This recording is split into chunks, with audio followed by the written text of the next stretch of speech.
Stave 1. Marley's Ghost. Marley was dead, to begin with. There is no doubt whatever about that. The register of his burial was signed by the clergyman, the clerk, the undertaker, and the chief mourner. Scrooge signed it, and Scrooge's name was good upon change for anything he chose to put his hand to.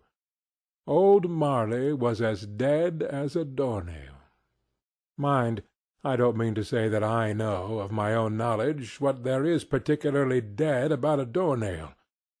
I might have been inclined myself to regard a coffin-nail as the deadest piece of ironmongery in the trade. But the wisdom of our ancestors is in the simile, and my unhallowed hands shall not disturb it, or the country is done for. You will therefore permit me to repeat emphatically that Marley was as dead as a door-nail. Scrooge knew he was dead? Of course he did. How could it be otherwise? Scrooge and he were partners for I don't know how many years. Scrooge was his sole executor, his sole administrator, his sole assign, his sole residuary legatee, his sole friend and sole mourner. And even Scrooge was not so dreadfully cut up by the sad event but that he was an excellent man of business on the very day of the funeral, and solemnized it with an undoubted bargain. The mention of Marley's funeral brings me back to the point I started from. There is no doubt that Marley was dead. This must be distinctly understood, or nothing wonderful can come of the story I am going to relate. If we were not perfectly convinced that Hamlet's father died before the play began, there would be nothing more remarkable in his taking a stroll at night in an easterly wind upon his own ramparts than there would be in any other middle-aged gentleman rashly turning out after dark in a breezy spot, say St. Paul's churchyard, for instance, literally to astonish his son's weak mind. Scrooge never painted out old Marley's name. There it stood years afterwards above the warehouse door, Scrooge and Marley. The firm was known as Scrooge and Marley. Sometimes people new to the business called Scrooge Scrooge, and sometimes Marley, but he answered to both names. It was all the same to him. Oh, but he was a tight-fisted hand at the grindstone, Scrooge. A squeezing, wrenching, grasping, scraping, clutching, covetous old sinner, hard and sharp as flint, from which no steel had ever struck out generous fire, secret and self-contained and solitary as an oyster. The cold within him froze his old features, nipped his pointed nose, shrivelled his cheek, stiffened his gait, made his eyes red, his thin lips blue, and spoke out shrewdly in his grating voice. A frosty rime was on his head, and on his eyebrows and his wiry chin. He carried his own low temperature always about with him. He iced his office in the dog-days, and didn't thaw it 1 degree at Christmas. External heat and cold had little influence on Scrooge. No warmth could warm, no wintry weather chill him. No wind that blew was bitterer than he, no falling snow was more intent upon its purpose, no pelting rain less open to entreaty. Foul weather didn't know where to have him. The heaviest rain and snow and hail and sleet could boast of the advantage over him in only one respect. They often came down handsomely, and Scrooge never did. Nobody ever stopped him in the street to say, with gladsome looks, "My dear Scrooge, how are you? When will you come to see me?" No beggars implored him to bestow a trifle, no children asked him what it was o'clock. No man or woman ever once in all his life inquired the way to such and such a place of Scrooge. Even the blind men's dogs appeared to know him, and when they saw him coming on, would tug their owners into doorways and up courts, and then would wag their tails as though they said, No eye at all is better than an evil one, dark master." But what did Scrooge care? It was the very thing he liked. To edge his way along the crowded paths of life, warning all human sympathy to keep its distance, was what the knowing ones call nuts to Scrooge. Once upon a time, of all the good days in the year, on Christmas Eve, old Scrooge sat busy in his counting-house. It was cold, bleak, biting weather, foggy withal, and he could hear the people in the court outside go wheezing up and down, beating their hands upon their breasts, and stamping their feet upon the pavement stones to warm them. The city clocks had only just gone 3, but it was quite dark already. It had not been light all day, and candles were flaring in the windows of the neighboring offices like ruddy smears upon the palpable brown air. The fog came pouring in at every chink and keyhole, and was so dense without that although the court was of the narrowest, the houses opposite were mere phantoms. To see the dingy cloud come drooping down, obscuring everything, one might have thought that nature lived hard by and was brewing on a large scale. The door of Scrooge's counting-house was open, that he might keep his eye upon his clerk, who, in a dismal little cell beyond, a sort of tank, was copying letters. Scrooge had a very small fire, but the clerk's fire was so much smaller that it looked like one coal. But he couldn't replenish it, for Scrooge kept the coal-box in his own room, and so surely as the clerk came in with the shovel, the master predicted that it would be necessary for them to part. Wherefore the clerk put on his white comforter, and tried to warm himself at the candle, in which effort, not being a man of a strong imagination, he failed. "A Merry Christmas, uncle! God save you!" cried a cheerful voice. It was the voice of Scrooge's nephew, who came upon him so quickly that this was the first intimation he had of his approach. "Bah!" said Scrooge. "Humbug!"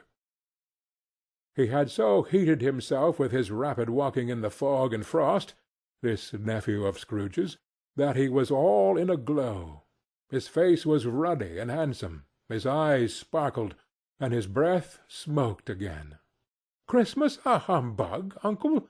said Scrooge's nephew. "You don't mean that, I am sure." "I do," said Scrooge. "Merry Christmas! What right have you to be merry? What reason have you to be merry? You're poor enough." "Come, then," returned the nephew gaily. "What right have you to be dismal? What reason have you to be morose? You're rich enough." Scrooge, having no better answer ready on the spur of the moment, said, "Bah!" again, and followed it up with "Humbug!" "Don't be cross, uncle," said the nephew. "What else can I be," returned the uncle, "when I live in such a world of fools as this? Merry Christmas! Out upon Merry Christmas! What's Christmas time to you but a time for paying bills without money, a time for finding yourself a year older but not an hour richer, a time for balancing your books and having every item in 'em through a round dozen of months presented dead against you? If I could work my will," said Scrooge indignantly, "every idiot who goes about with 'Merry Christmas' on his lips should be boiled with his own pudding, and buried with a stake of holly through his heart. He should." "Uncle!" pleaded the nephew. "Nephew!" returned the uncle sternly. "Keep Christmas in your own way, and let me keep it in mine." "Keep it?" repeated Scrooge's nephew. "But you don't keep it." "Let me leave it alone, then," said Scrooge. "Much good may it do you? Much good has it ever done you?" "There are many things from which I might have derived good, by which I have not profited, I dare say," returned the nephew. "Christmas among the rest.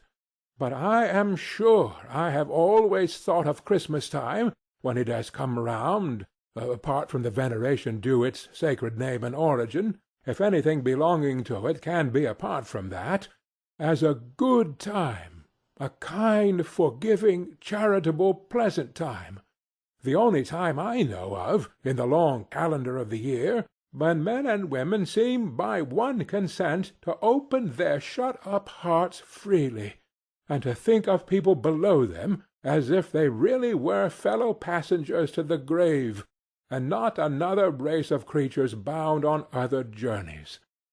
And therefore, uncle, though it has never put a scrap of gold or silver in my pocket, I believe that it has done me good, and will do me good, and I say, God bless it."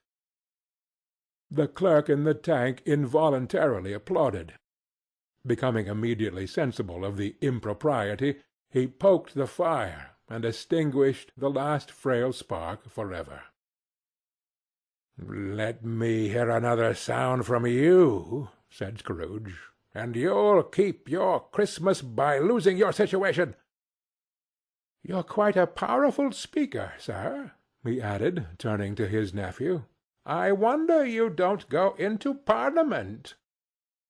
"Don't be angry, uncle. Come, dine with us to-morrow." Scrooge said that he would see him. Yes, indeed, he did. He went the whole length of the expression, and said that he would see him in that extremity first. "But why?" cried Scrooge's nephew. "Why?" "Why did you get married?" said Scrooge. "Because I fell in love." "Because you fell in love," growled Scrooge, as if that were the only one thing in the world more ridiculous than a Merry Christmas. "Good afternoon." "Nay, uncle, but you never came to see me before that happened. Why give it as a reason for not coming now?" "Good afternoon," said Scrooge. "I want nothing from you. I ask nothing of you. Why cannot we be friends?" "Good afternoon," said Scrooge. "I am sorry, with all my heart, to find you so resolute. We have never had any quarrel to which I have been a party, but I have made the trial in homage to Christmas, and I'll keep my Christmas humour to the last. So, a Merry Christmas, uncle." "Good afternoon," said Scrooge. "And a Happy New Year." "Good afternoon," said Scrooge.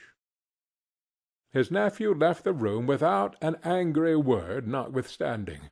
He stopped at the outer door to bestow the greetings of the season on the clerk, who, cold as he was warmer than Scrooge, for he returned them cordially. "There's another fellow," muttered Scrooge, who overheard him. "My clerk with 15 shillings a week, and a wife and family, talking about a Merry Christmas. I'll retire to Bedlam." This lunatic, in letting Scrooge's nephew out, had let 2 other people in. They were portly gentlemen, pleasant to behold, and now stood with their hats off in Scrooge's office. They had books and papers in their hands, and bowed to him. "Scrooge and Marley's, I believe," said one of the gentlemen, referring to his list.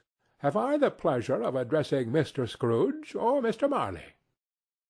"Mr. Marley has been dead these 7 years," Scrooge replied. "He died 7 years ago, this very night." "We have no doubt his liberality is well represented by his surviving partner," said the gentleman, presenting his credentials. It certainly was, for they had been 2 kindred spirits.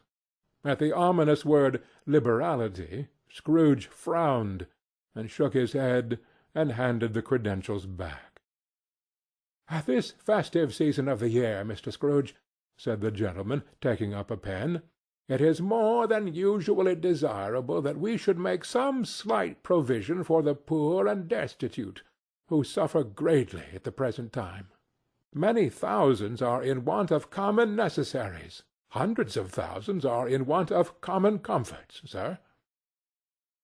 "Are there no prisons?" asked Scrooge.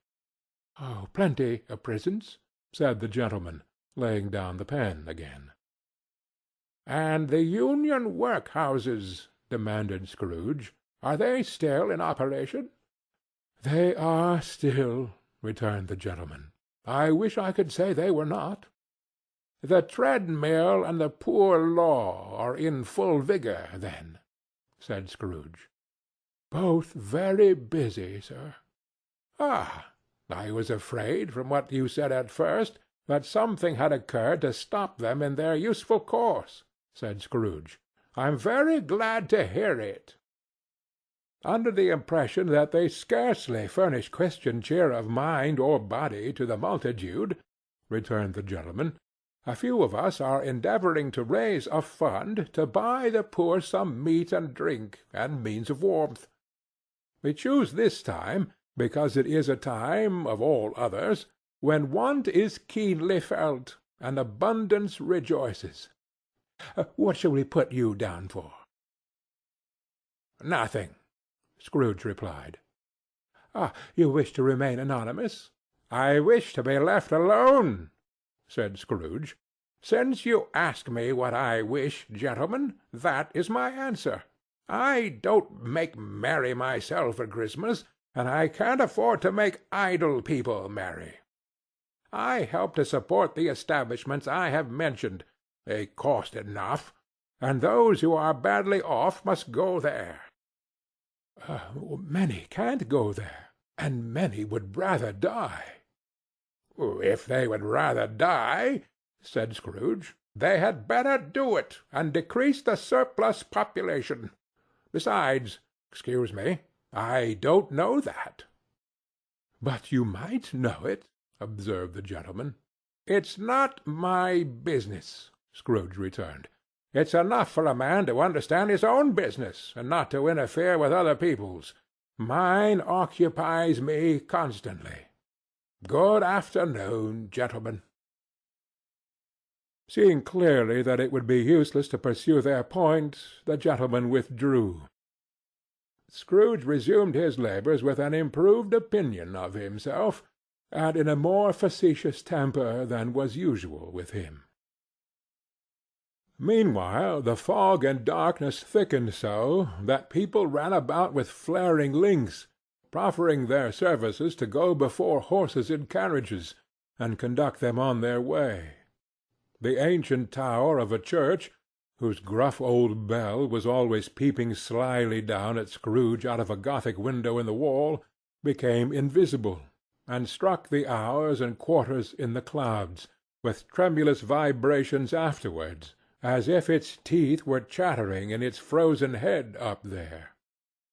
The cold became intense.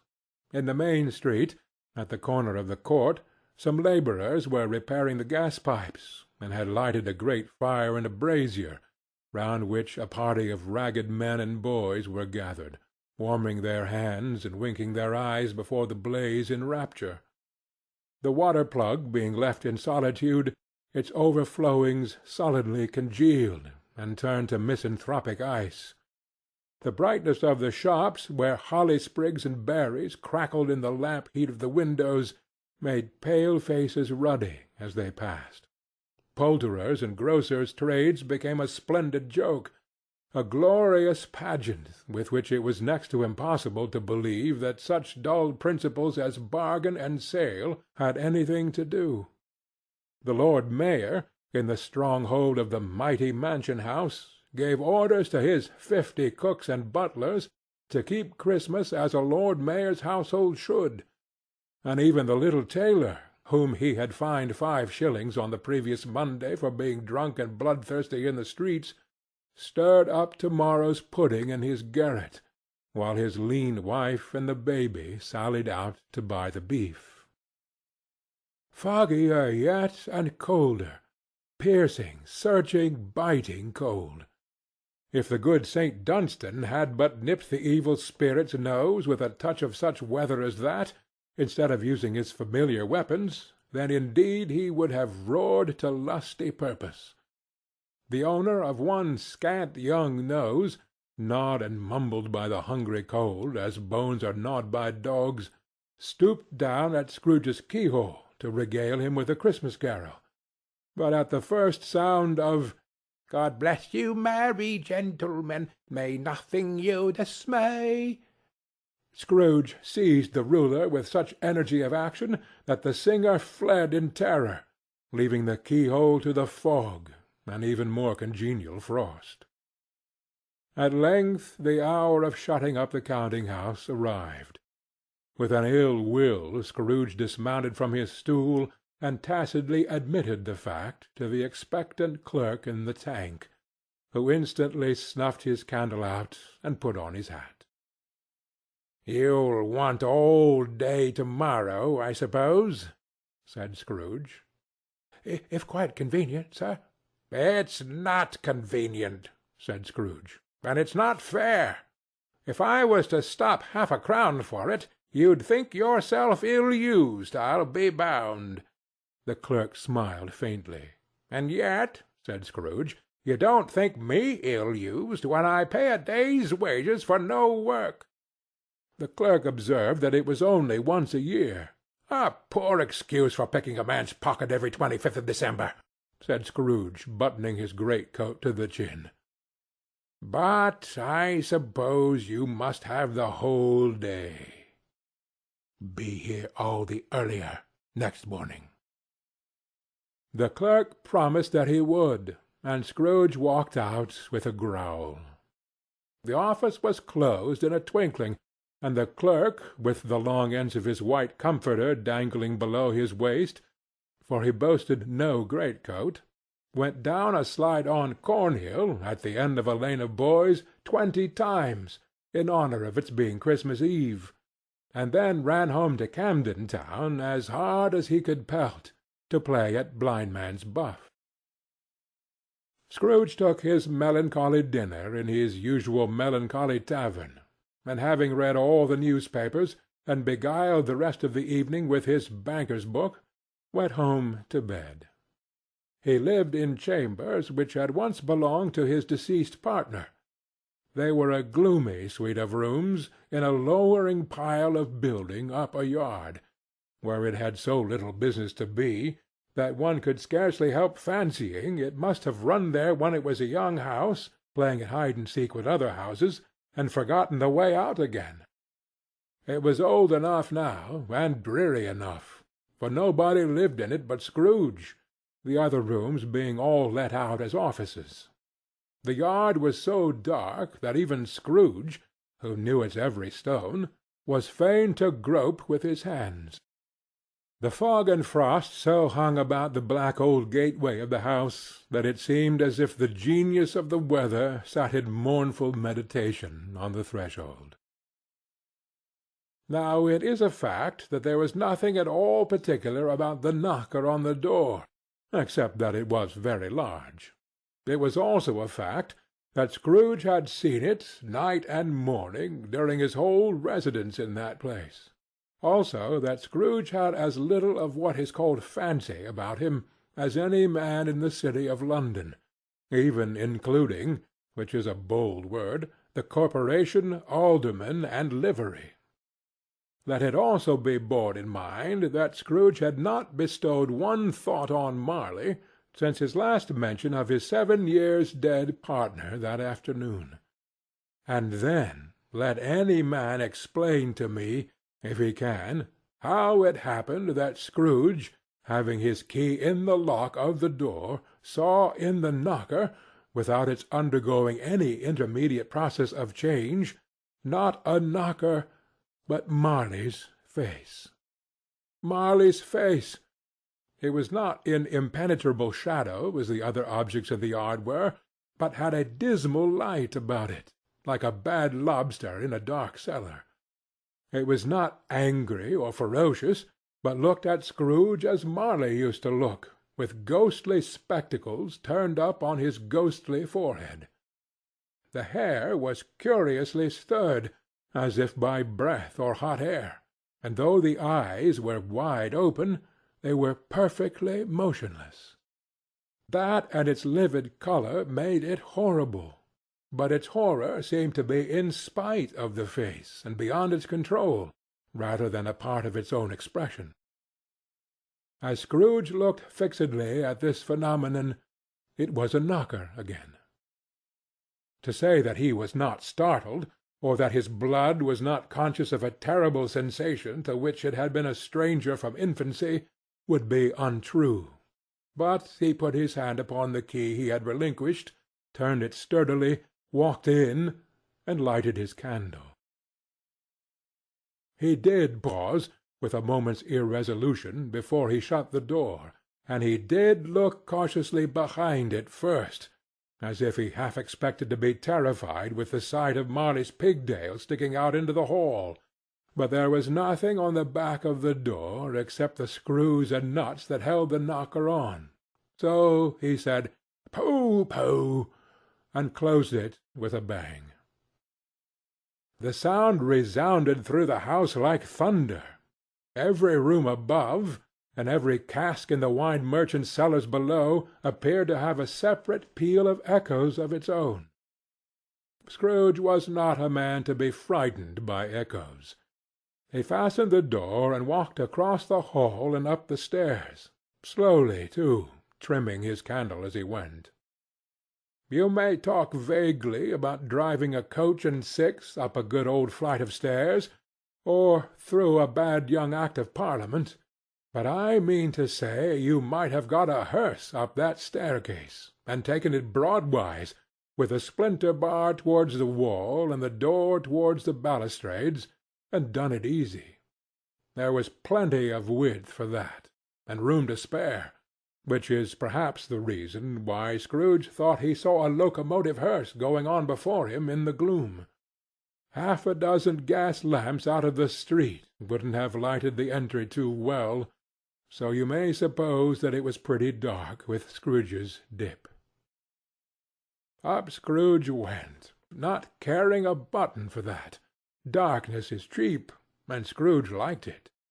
But before he shut his heavy door, he walked through his rooms to see that all was right. He had just enough recollection of the face to desire to do that. Sitting-room, bedroom, lumber-room, all as they should be. Nobody under the table, nobody under the sofa, a small fire in the grate, spoon and basin ready, and the little saucepan of gruel (Scrooge had a coal in his head) upon the hob. Nobody under the bed, nobody in the closet, nobody in his dressing-gown, which was hanging up in a suspicious attitude against the wall. Lumber-room as usual. Old fire-guard, old shoes, 2 fish-baskets, washing-stand on 3 legs, and a poker. Quite satisfied, he closed his door, and locked himself in, double-locked himself in, which was not his custom. Thus secured against surprise, he took off his cravat, put on his dressing-gown and slippers and his nightcap, and sat down before the fire to take his gruel. It was a very low fire indeed, nothing on such a bitter night. He was obliged to sit close to it and brood over it before he could extract the least sensation of warmth from such a handful of fuel. The fireplace was an old one, built by some Dutch merchant long ago, and paved all round with quaint Dutch tiles, designed to illustrate the Scriptures. There were Cains and Abels, Pharaoh's daughters, queens of Sheba, angelic messengers descending through the air on clouds like feather-beds, Abrahams, Belshazzars, apostles pulling off to sea in butter-boats, hundreds of figures to attract his thoughts. And yet that face of Marley, 7 years dead, came like the ancient prophet's rod and swallowed up the whole.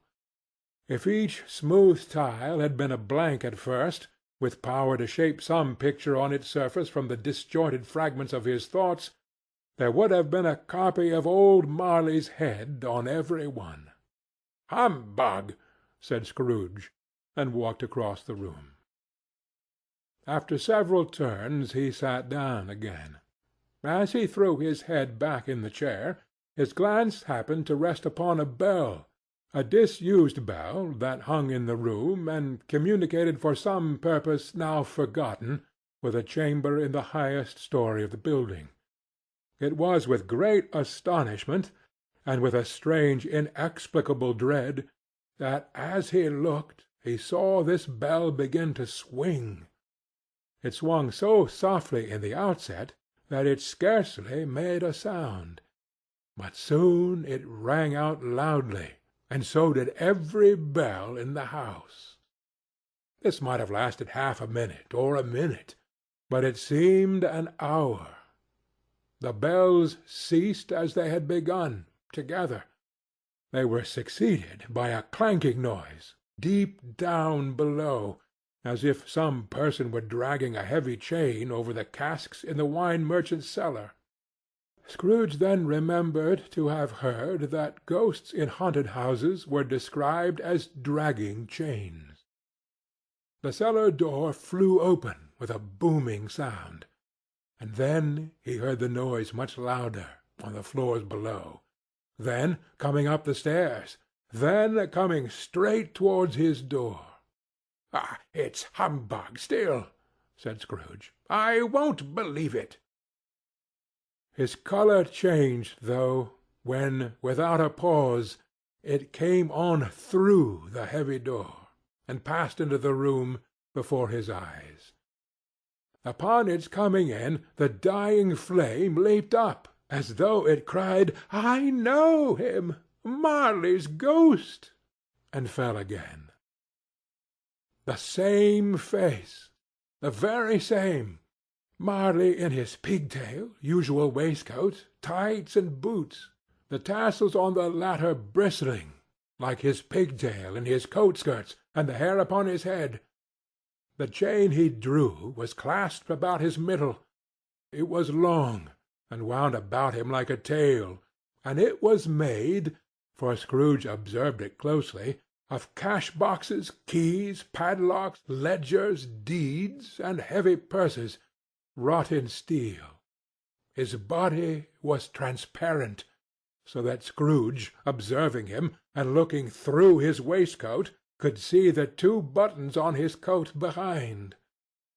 Scrooge had often heard it said that Marley had no bowels, but he had never believed it until now.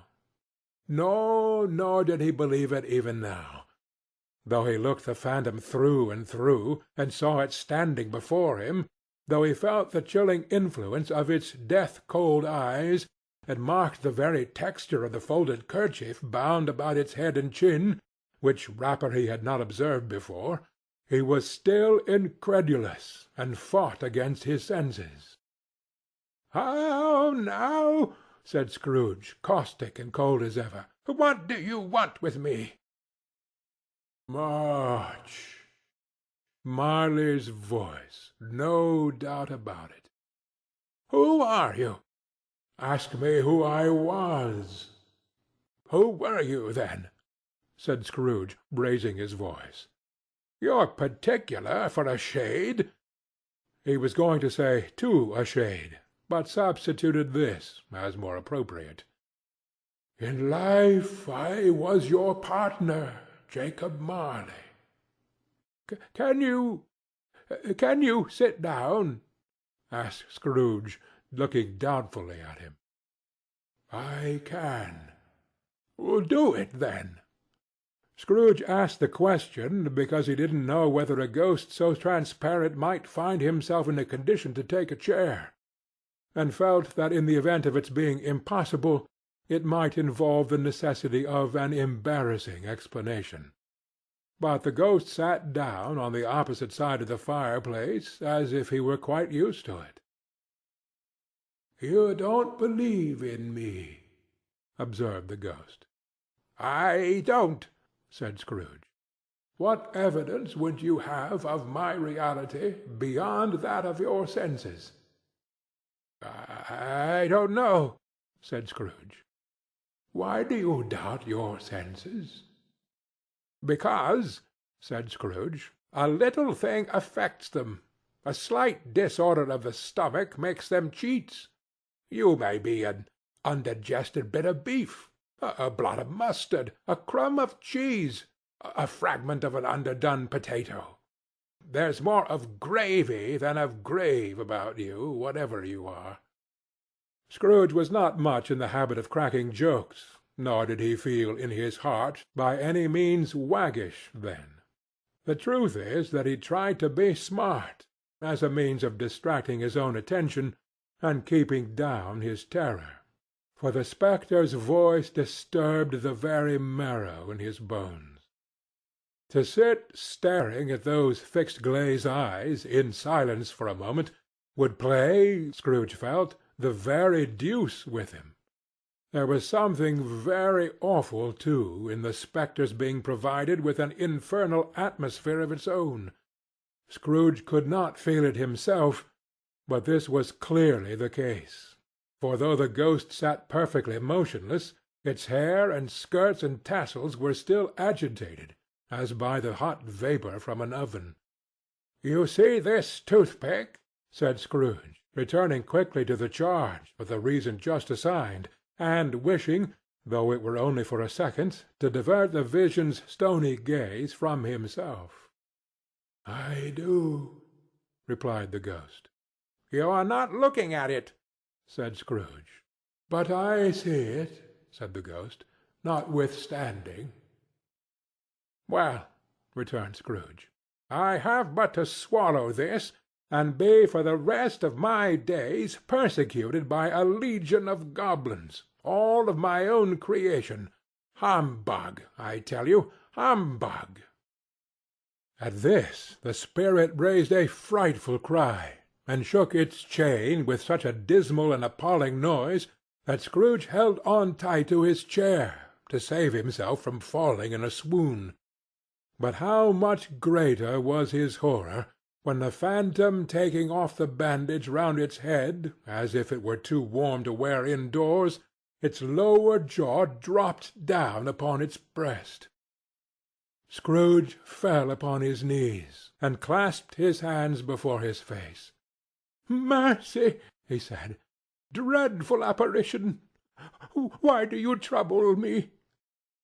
"Man of the worldly mind," replied the ghost, "do you believe in me or not?"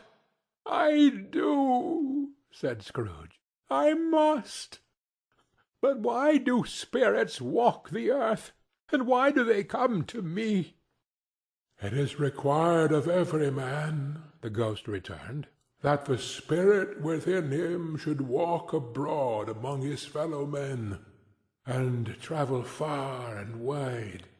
And if that spirit goes not forth in life, it is condemned to do so after death.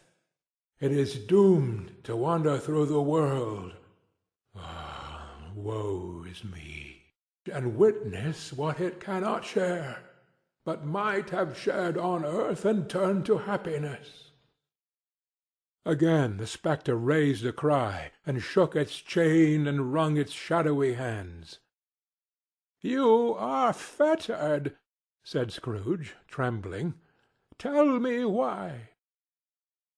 "I wear the chain I forged in life," replied the ghost. "I made it, link by link and yard by yard. I girded it on of my own free will, and of my own free will I wore it. Is its pattern strange to you?" Scrooge trembled more and more. "Or would you know," pursued the ghost, "the weight and length of the strong coil you bear yourself? It was full as heavy and long as this 7 Christmas Eves ago. You have labored on it since. It is a ponderous chain." Scrooge glanced about him on the floor, in the expectation of finding himself surrounded by some 50 or 60 fathoms of iron cable, but he could see nothing. "Jacob," he said imploringly, "old Jacob Marley, tell me more. Speak comfort to me, Jacob." I have none to give, the ghost replied. It comes from other regions, Ebenezer Scrooge, and is conveyed by other ministers to other kinds of men. Nor can I tell you what I would. A very little more is permitted to me. I cannot rest, I cannot stay, I cannot linger anywhere. My spirit never walked beyond our counting-house. Mark me. In life my spirit never roved beyond the narrow limits of our money-changing hole, and weary journeys lie before me. It was a habit with Scrooge, whenever he became thoughtful, to put his hands in his breeches pockets. Pondering on what the ghost had said, he did so now, but without lifting up his eyes or getting off his knees. "You must have been very slow about it, Jacob," Scrooge observed, in a business-like manner, though with humility and deference. "Slow?" the ghost repeated. 7 years dead," mused Scrooge, "and travelling all the time." "The whole time," said the ghost. "No rest, no peace, incessant torture of remorse." "You travel fast?" said Scrooge. "On the wings of the wind," replied the ghost. "You might have got over a great quantity of ground in 7 years," said Scrooge. The ghost, on hearing this, set up another cry, and clanked its chain so hideously in the dead silence of the night that the ward would have been justified in indicting it for a nuisance. "Oh, captive, bound, and double-ironed," cried the phantom, "not to know that ages of incessant labor by immortal creatures for this earth must pass into eternity, for the good of which it is susceptible is all developed. Not to know that any Christian spirit working kindly in its little sphere, whatever it may be, will find its mortal life too short for its vast means of usefulness. Not to know that no space of regret can make amends for one life's opportunity misused. Yet such was I. Oh, such was I."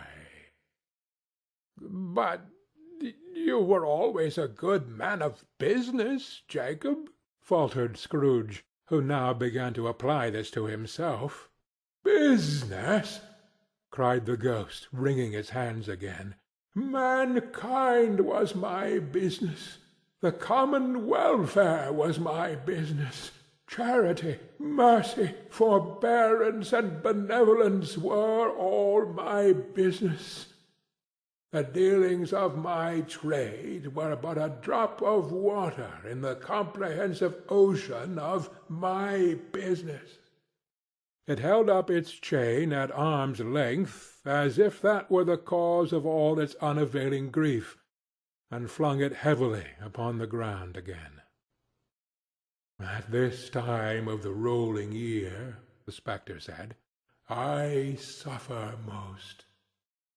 Why did I walk through the crowds of fellow beings with my eyes turned down, and never raise them to that blessed star which led the wise men to a poor abode?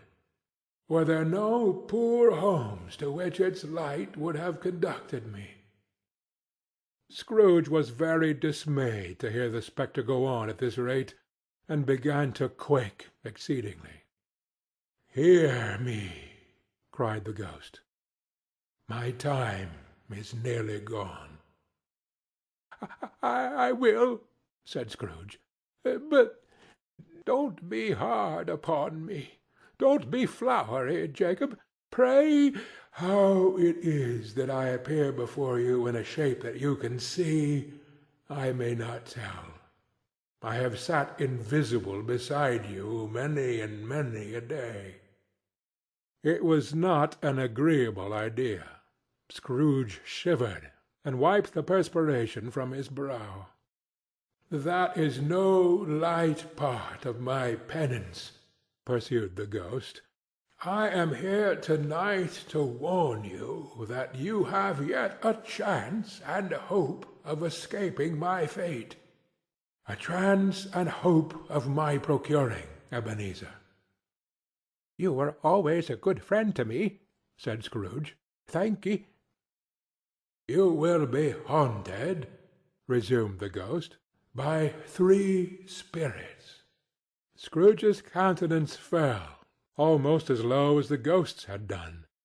"Is that the chance and hope you mentioned, Jacob?" he demanded, in a faltering voice. "It is." "I think I'd rather not," said Scrooge. "Without their visits," said the ghost, "you cannot hope to shun the path I tread. Expect the first to-morrow, when the bell tolls 1. "Couldn't I take them all at once, and have it over, Jacob?" hinted Scrooge. Expect the second on the next night, at the same hour. The third upon the next night, when the last stroke of 12 has ceased to vibrate. Look to see me no more, and look that for your own sake you remember what has passed between us." When it had said these words, the spectre took its wrapper from the table and bound it round its head as before. Scrooge knew this by the smart sound its teeth made when the jaws were brought together by the bandage. He ventured to raise his eyes again, and found his supernatural visitor confronting him in an erect attitude, with its chain wound over and about its arm.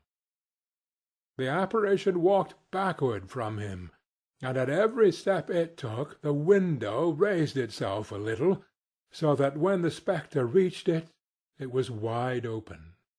It beckoned Scrooge to approach, which he did. When they were within 2 paces of each other, Marley's ghost held up its hand, warning him to come no nearer. Scrooge stopped, not so much in obedience as in surprise and fear, for on the raising of the hand he became sensible of confused noises in the air, incoherent sounds of lamentation and regret, wailing inexpressibly sorrowful and self-accusatory. The spectre, after listening for a moment, joined in the mournful dirge, and floated out upon the bleak, dark night. Scrooge followed to the window, desperate in his curiosity. He looked out. The air was filled with phantoms, wandering hither and thither in restless haste, and moaning as they went. Every one of them wore chains like Marley's ghost. Some few, they might be guilty governments, were linked together.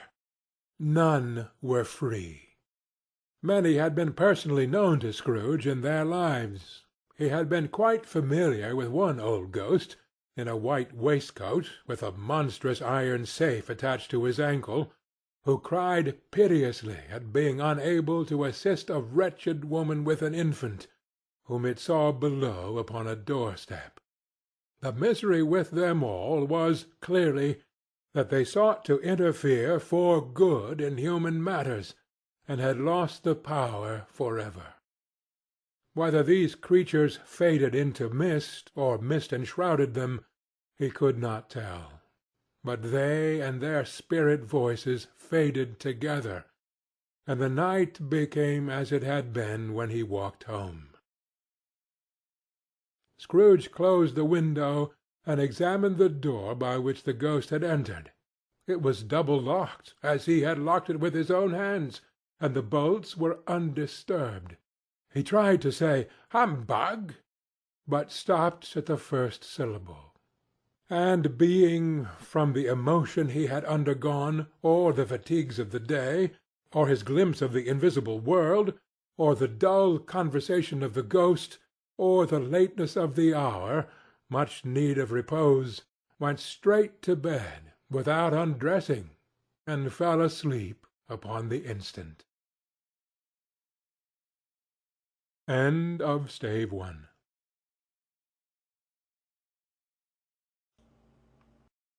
stave 2, the first of the three spirits. When Scrooge awoke, it was so dark that, looking out of bed, he could scarcely distinguish the transparent window from the opaque walls of his chamber. He was endeavouring to pierce the darkness with his ferret eyes, when the chimes of a neighbouring church struck the 4 quarters. So he listened for the hour. To his great astonishment, the heavy bell went on from 6 to 7, and from 7 to 8, and regularly up to 12, then stopped. 12! It was past 2 when he went to bed. The clock was wrong. An icicle must have got into the works.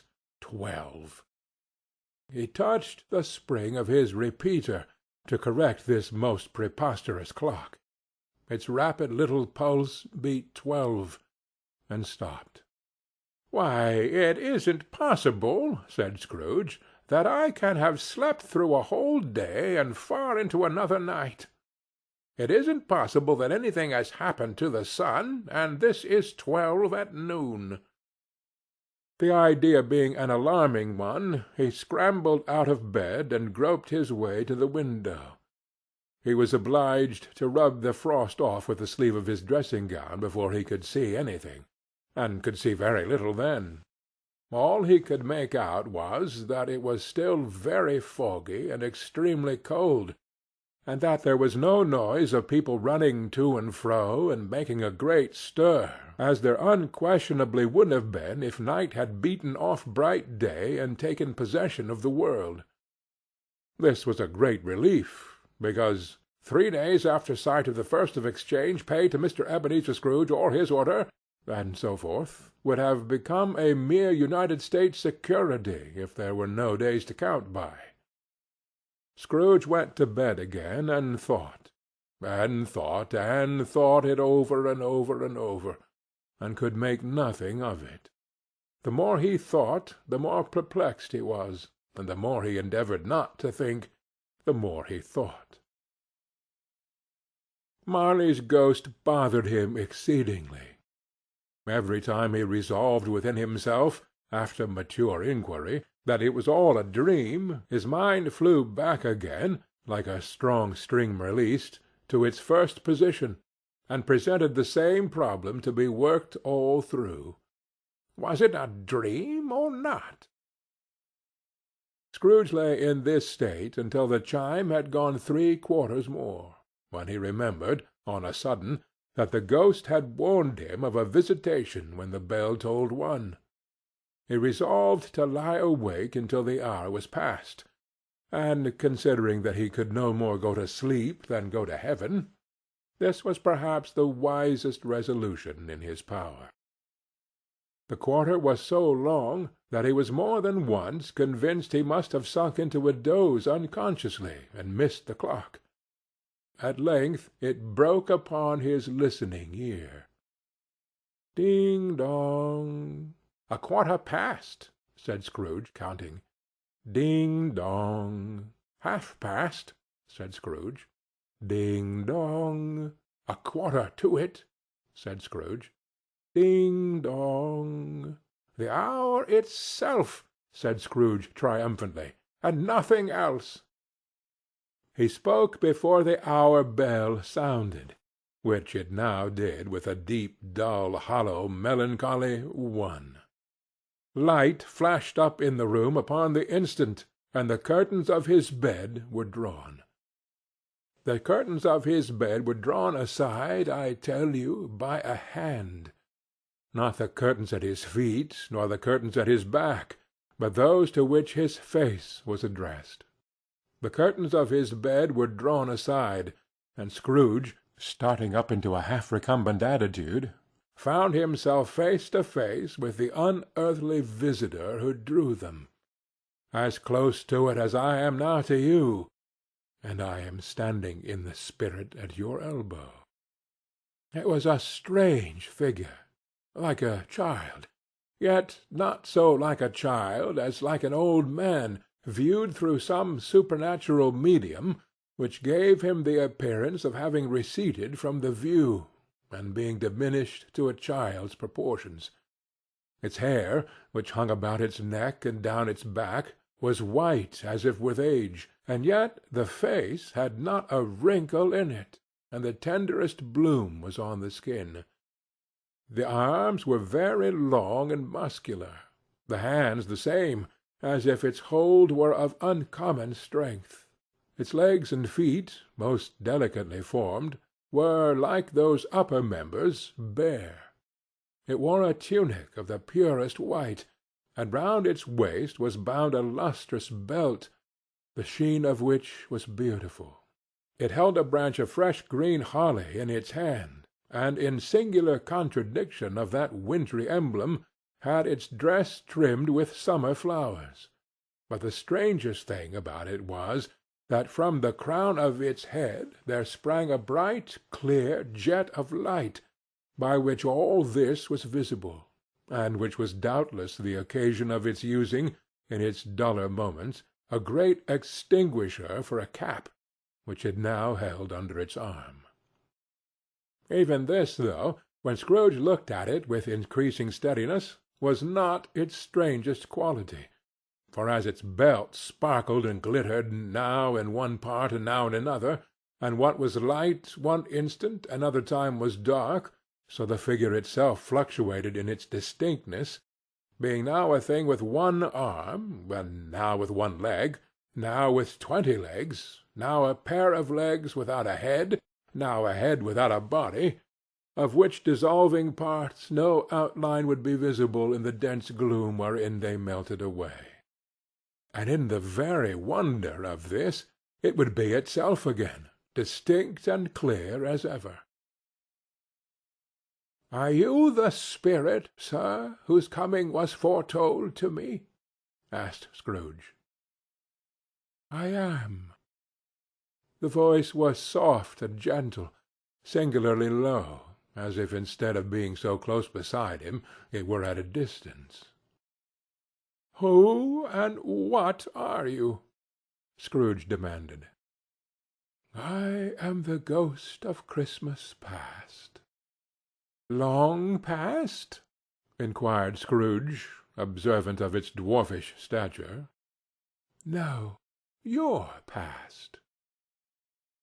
Perhaps Scrooge could not have told anybody why, if anybody could have asked him, but he had a special desire to see the spirit in his cap, and begged him to be covered. "What!" exclaimed the ghost.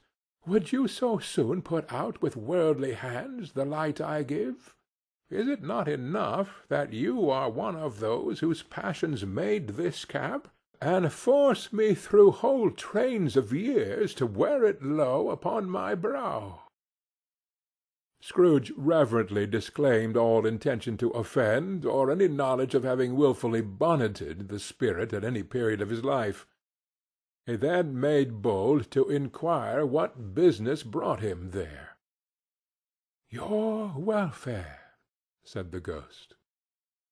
Scrooge expressed himself much obliged, but could not help thinking that a night of unbroken rest would have been more conducive to that end. The spirit must have heard him thinking, for it said immediately, "Your reclamation, then.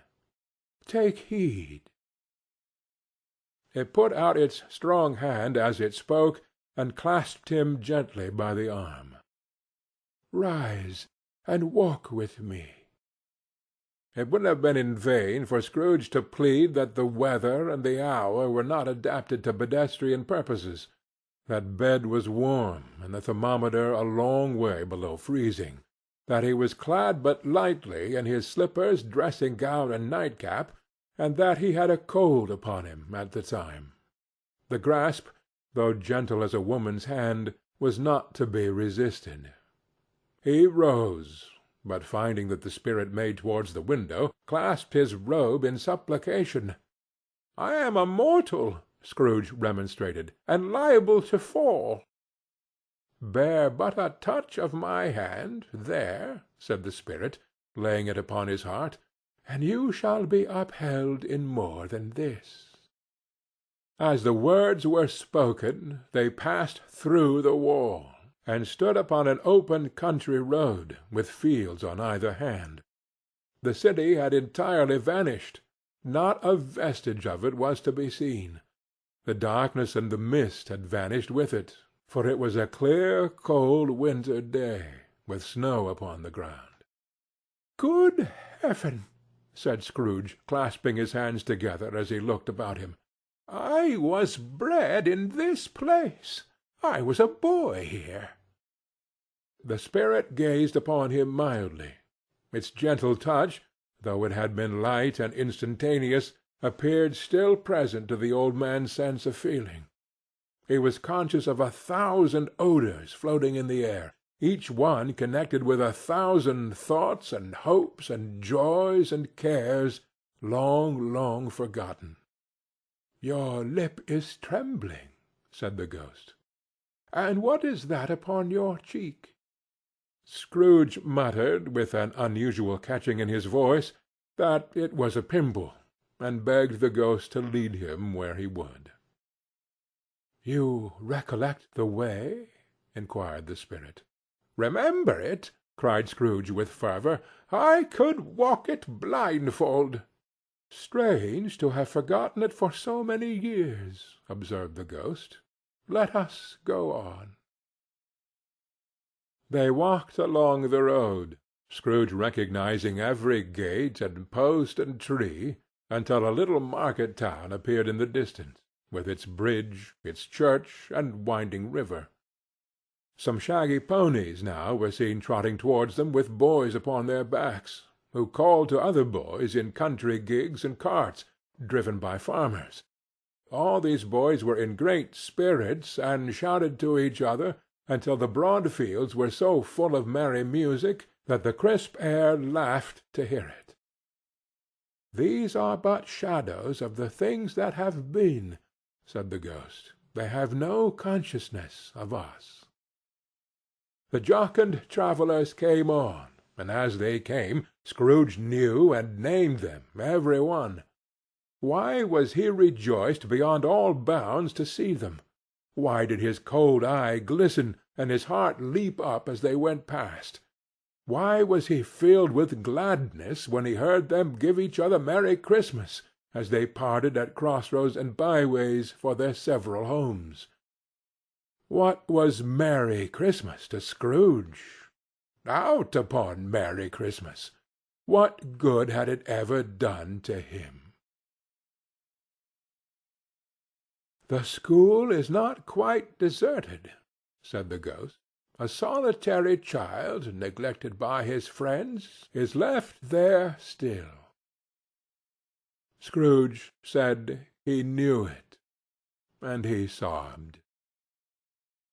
They left the high road by a well-remembered lane, and soon approached a mansion of dull red brick, with a little weathercock-surmounted cupola on the roof, and a bell hanging in it. It was a large house, but one of broken fortunes, for the spacious offices were little used, their walls were damp and mossy, their windows broken, and their gates decayed. Fowls clucked and strutted in the stables, and the coach-houses and sheds were overrun with grass. Nor was it more retentive of its ancient state within, for entering the dreary hall and glancing through the open doors of many rooms, they found them poorly furnished, cold, and vast. There was an earthly savour in the air, a chilly bareness in the place, which associated itself somehow with too much getting up by candlelight, and not too much to eat. They went, the ghost and Scrooge, across the hall to a door at the back of the house. It opened before them, and disclosed a long, bare, melancholy room, made barer still by lines of plain deal forms and desks. At one of these a lonely boy was reading near a feeble fire, and Scrooge sat down upon a form and wept to see his poor forgotten self as he used to be. Not a latent echo in the house. Not a squeak and scuffle from the mice behind the panelling, not a drip from the half-thawed water-spout in the dull yard behind, Not a sigh among the leafless boughs of one despondent poplar, not of the idle swinging of an empty storehouse door, no, not a clicking in the fire, but fell upon the heart of Scrooge with a softening influence, gave it a freer passage to his tears. The spirit touched him on his arm, and pointed to his younger self, intent upon his reading. Suddenly a man in foreign garments, wonderfully real and distinct to look at, stood outside the window, with an axe stuck in his belt, and leading by the bridle an ass laden with wood. "Why, it's Ali Baba!" Scrooge exclaimed in ecstasy. "It's dear old honest Ali Baba! Yes, yes, I know. Oh, one Christmas time, when yonder solitary child was left here all alone, he did come for the first time, just like that poor boy. And Valentine," said Scrooge, "and his wild brother Orson, there they go, and what's his name? Who was put down in his drawers asleep at the gate of Damascus. Don't you see him? And the Sultan's groom turned upside down by the genie. Oh, there he is upon his head. Serve him right. I'm glad of it. What business had he to be married to the princess?" To hear Scrooge expending all the earnestness of his nature on such objects, in a most extraordinary voice between laughing and crying, and to see his heightened and excited face, would have been a surprise to his business friends in the city, indeed. "Oh, there's the parrot!" cried Scrooge. "Green body and yellow tail, with a thing like a lettuce growing out of the top of his head. Oh, there he is. Poor Robin Crusoe, he called him, when he came home again after sailing round the island. Poor Robin Crusoe! Where have you been, Robin Crusoe?" The man thought he was dreaming, but he wasn't. It was the parrot, you know. Oh, there goes Friday, running for his life to the little creek. Hallo! Oop! Hallo! Then, with a rapidity of transition very foreign to his usual character, he said, in pity for his former self, "Poor boy!" and cried again. "I wish," Scrooge muttered, putting his hand in his pocket and looking about him after drying his eyes with his cuff. "But it's too late now." "What is the matter?" asked the spirit. "Nothing," said Scrooge. "Nothing. There was a boy singing a Christmas carol at my door last night. I should like to have given him something. That's all." The ghost smiled thoughtfully, and waved his hand, saying it as he did so, "Let us see another Christmas." Scrooge's former self grew larger at the words, and the room became a little darker and more dirty. The panels shrunk, the windows cracked, fragments of plaster fell out of the ceiling, and the naked laths were shown instead. But how all this was brought about, Scrooge knew no more than you do. He only knew that it was quite correct, that everything had happened so, that there he was, alone again, when all the other boys had gone home for the jolly holidays. He was not reading now, but walking up and down despairingly. Scrooge looked at the ghost, and with a mournful shaking of his head, glanced anxiously towards the door. It opened, and a little girl, much younger than the boy, came darting in and putting her arms about his neck, and, often kissing him, addressed him as her "Dear, dear brother." "I have come to bring you home, dear brother," said the child, clapping her tiny hands and bending down to laugh. "To bring you home, home, home." "Home, little Fan?" returned the boy. "Yes," said the child, brimful of glee.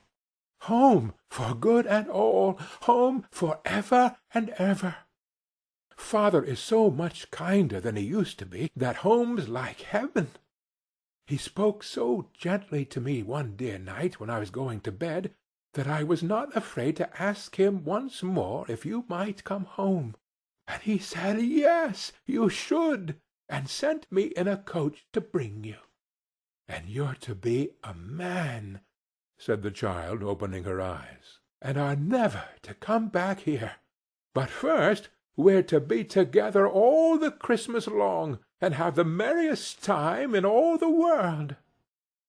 You're quite a woman, little Fan, exclaimed the boy. She clapped her hands, and laughed, and tried to touch his head, but being too little, laughed again, and stood on tiptoe to embrace him. Then she began to drag him, in her childish eagerness, towards the door, and he, nothing loth to go, accompanied her. A terrible voice in the hall cried, "Bring down Master Scrooge's box. There!" And in the hall appeared the schoolmaster himself, who glared on Master Scrooge with a ferocious condescension, and threw him into a dreadful state of mind by shaking hands with him. He then conveyed him and his sister into the veriest old well of a shivering best parlour that ever was seen, where the maps upon the wall, and the celestial and terrestrial globes in the windows, were waxy with cold. Here he produced a decanter of curiously light wine, and a block of curiously heavy cake, and administered instalments of these dainties to the young people, at the same time sending out a meagre servant to offer a glass of something to the postboy, who answered that he thanked the gentleman, but if it was the same tap as he had tasted before, he would rather not. Master Scrooge's trunk being by this time tied on to the top of the chaise, the children bade the schoolmaster good-bye right willingly, and getting into it, drove gaily down the garden sweep, the quick wheels dashing the hoar-frost and snow from off the dark leaves of the evergreens like spray. "Always a delicate creature, whom a breath might have withered," said the ghost, "but she had a large heart." "So she had," cried Scrooge. "You're right. I will not gainsay it, Spirit. God forbid." "She died a woman," said the ghost, "and had, as I think, children." "One child," Scrooge returned. "True," said the ghost. "Your nephew." Scrooge seemed uneasy in his mind, and answered briefly, "Yes." Although they had but that moment left the school behind them, they were now in the busy thoroughfares of a city, where shadowy passengers passed and repassed, where shadowy carts and coaches battled for their way, and all the strife and tumult of a real city were. It was made plain enough by the dressing of the shops that here too it was Christmas time again, but it was evening, and the streets were lighted up. The ghost stopped at a certain warehouse door, and asked Scrooge if he knew it. "Know it?" said Scrooge. "Was I apprenticed here?" They went in. At sight of an old gentleman in a Welsh wig, sitting behind such a high desk that if he had been 2 inches taller he must have knocked his head against the ceiling, Scrooge cried in great excitement, "Why, it's old Fezziwig! Bless his heart, it's Fezziwig alive again!"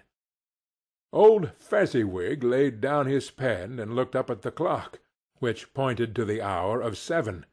He rubbed his hands, adjusted his capacious waistcoat, laughed all over himself from his shoes to his organ of benevolence, and called out in a comfortable, oily, rich, fat, jovial voice, "Yo there, Ebenezer! Dick!" Scrooge's former self, now grown a young man, came briskly in, accompanied by his fellow-prentice. "Dick Wilkins, to be sure," said Scrooge to the ghost. "Bless me, yes, there he is. He was very much attached to me, was Dick. Poor Dick! Dear, dear!" "Yo-ho, my boys!" said Fezziwig. "No more work to-night. Christmas Eve, Dick. Christmas, Ebenezer. let's have the shutters up," cried old Fezziwig, with a sharp clap of his hands, "before a man can say Jack Robinson." You wouldn't believe how these two fellows went at it. They charged into the street with the shutters, 1, 2, 3, had 'em up in their places, 4, 5, 6, barred 'em and pinned 'em, 7, 8, 9, and came back before you could have got to 12, panting like racehorses. "Hi-le-ho!" cried old Fezziwig, skipping down from the high desk with wonderful agility. "Clear away, my lads, and let's have a lots of room here. Hi-le-ho, Dick! Cheer up, Ebenezer!" Clear away! There was nothing they wouldn't have cleared away, or couldn't have cleared away, with old Fezziwig looking on. It was done in a minute. Every movable was packed off, as if it were dismissed from public life for evermore. The floor was swept and watered, the lamps were trimmed, fuel was heaped upon the fire, and the warehouse was as snug and warm and dry and bright a ball-room as you would desire to see upon a winter's night. In came a fiddler with a music-book, and went up to the lofty desk, and made an orchestra of it, and tuned like 50 stomach-aches. In came Mrs. Fezziwig, one vast substantial smile. In came the 3 Miss Fezziwigs, beaming and lovable. In came the 6 young followers whose hearts they broke. In came all the young men and women employed in the business. In came the housemaid, with her cousin the baker. In came the cook, with her brother's particular friend the milkman. In came the boy from over the way, who was suspected of not having board enough from his master, trying to hide himself behind the girl from the next door but one, who was proved to have had her ears pulled by her mistress. In they all came, one after another, some shyly, some boldly, some gracefully, some awkwardly, some pushing, some pulling. In they all came, anyhow and everyhow.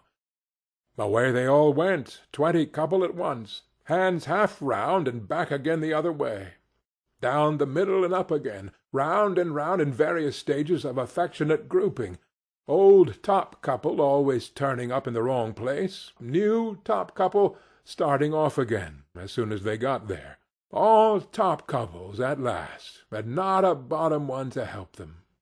When this result was brought about, old Fezziwig, clapping his hands to stop the dance, cried out, "Well done!" and the fiddler plunged his hot face into a pot of porter, especially provided for that purpose. But scorning rest, upon his reappearance he instantly began again, though there were no dancers yet, as if the other fiddler had been carried home, exhausted, on a shutter, and he were a brand-new man resolved to beat him out of sight or perish.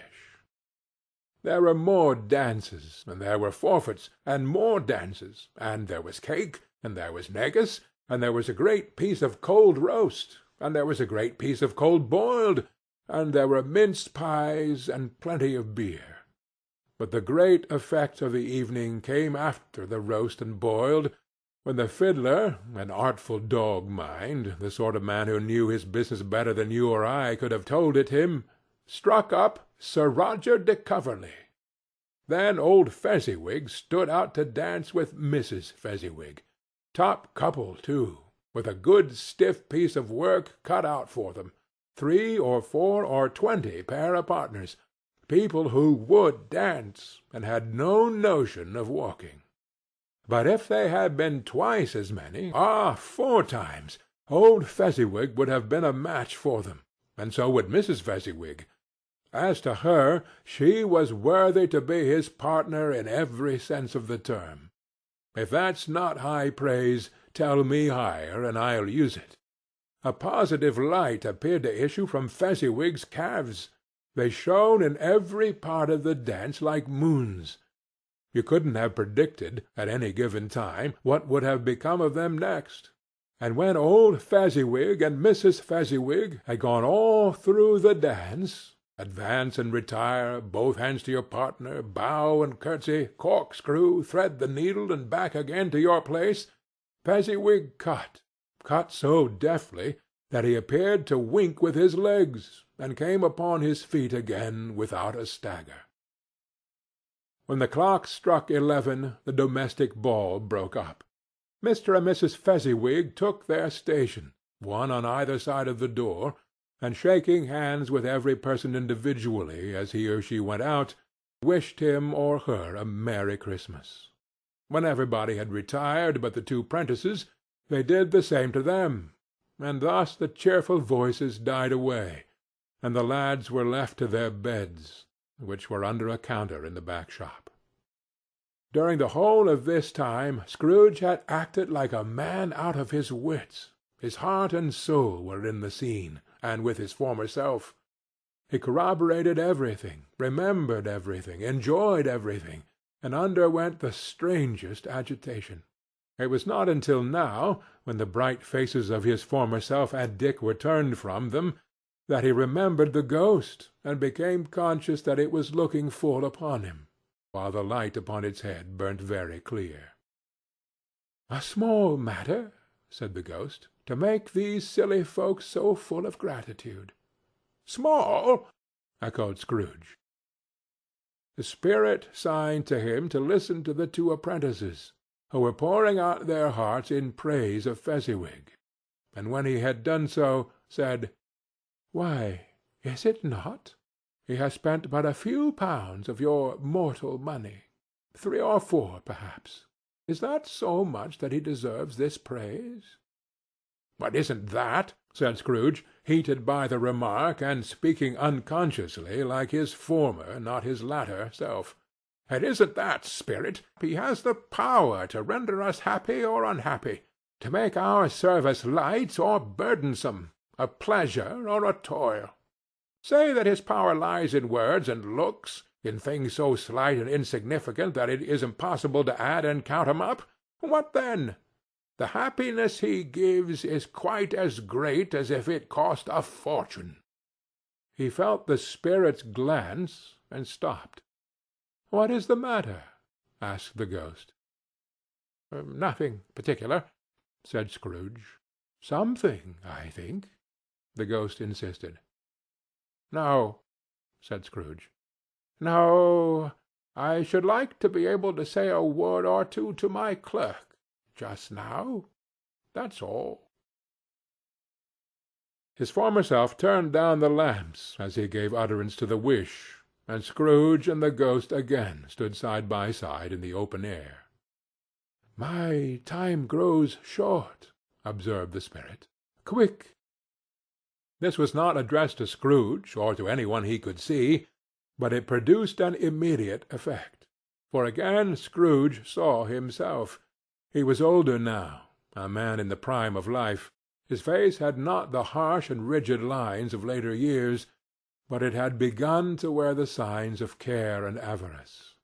There was an eager, greedy, restless motion in the eye, which showed the passion that had taken root, and where the shadow of the growing tree would fall.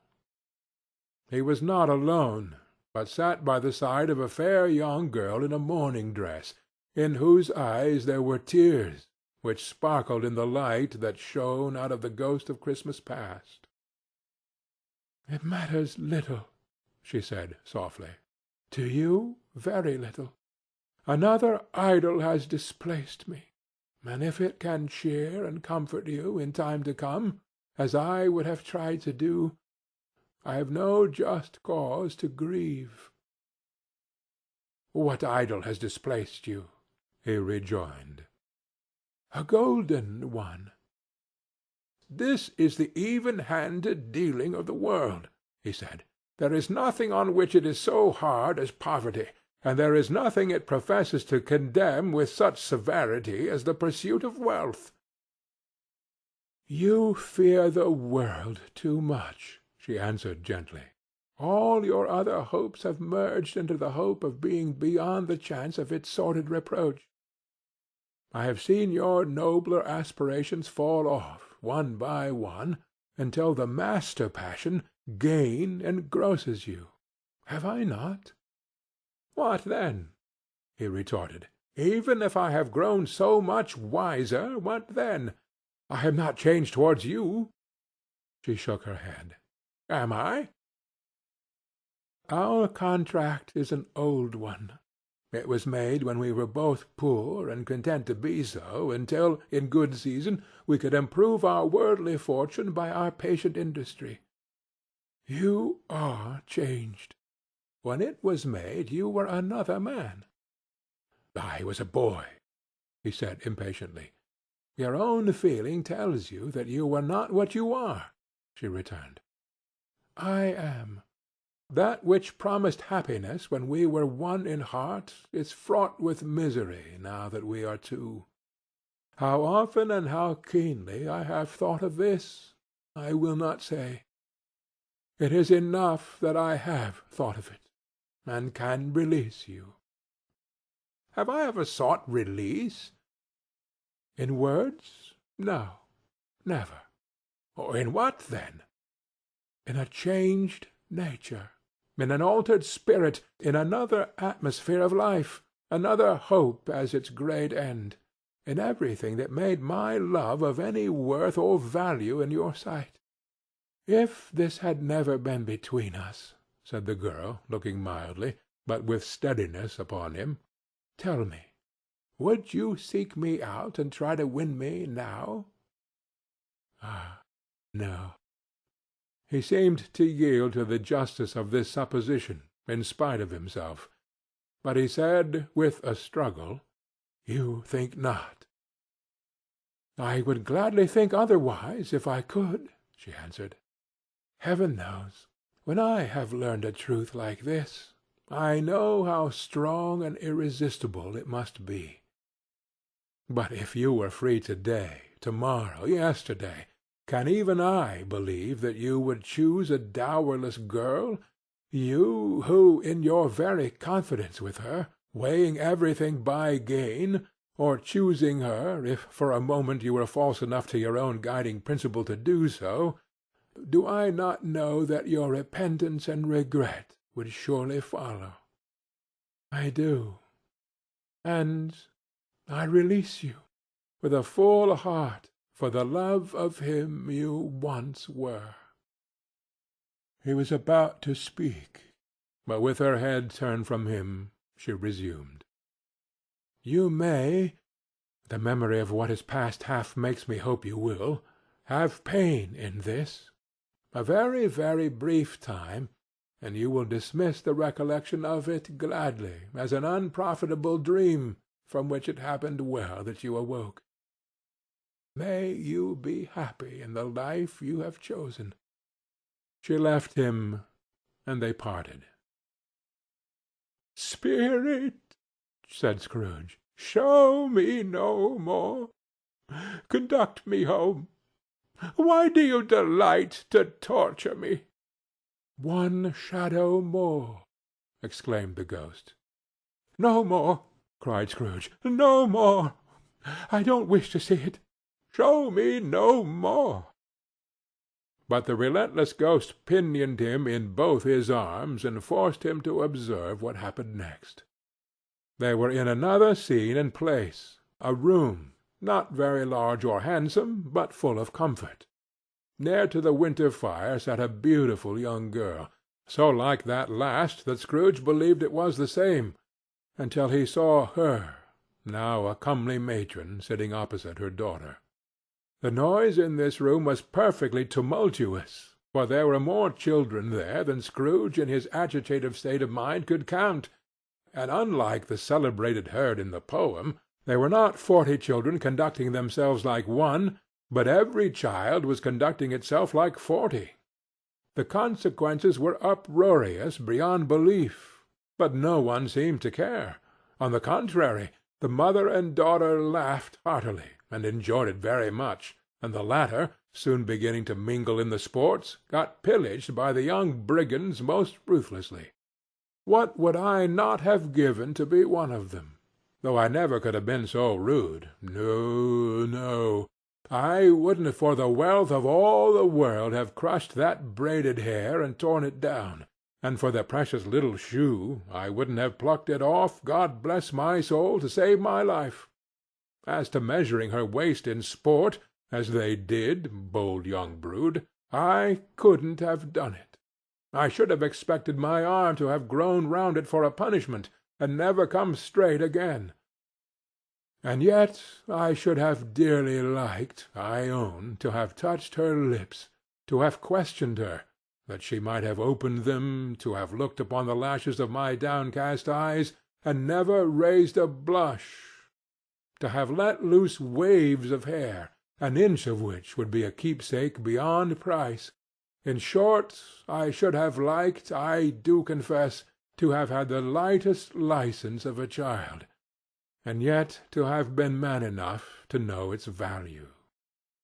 But now a knocking at the door was heard, and such a rush immediately ensued, that with laughing face and plundered dress was borne towards it the centre of a flushed and boisterous group, just in time to greet the father, who came home attended by a man laden with Christmas toys and presents. Then the shouting and the struggling, and the onslaught that was made on the defenceless porter, the scaling him with chairs for ladders to dive into his pockets, despoil him of brown paper parcels, hold on tight by his cravat, hug him round his neck, pommel his back, and kick his legs in irrepressible affection. The shouts of wonder and delight with which the development of every package was received, the terrible announcement that the baby had been taken in the act of putting a doll's frying-pan into his mouth, and was more than suspected of having swallowed a fictitious turkey, glued on a wooden platter. The immense relief of finding this a false alarm. The joy and gratitude and ecstasy, they are all indescribable alike. It is enough that by degrees the children and their emotions got out of the parlour, and by one stair at a time, up to the top of the house, where they went to bed and so subsided. And now Scrooge looked on more attentively than ever, when the master of the house, having his daughter leaning fondly on him, sat down with her and her mother at his own fireside.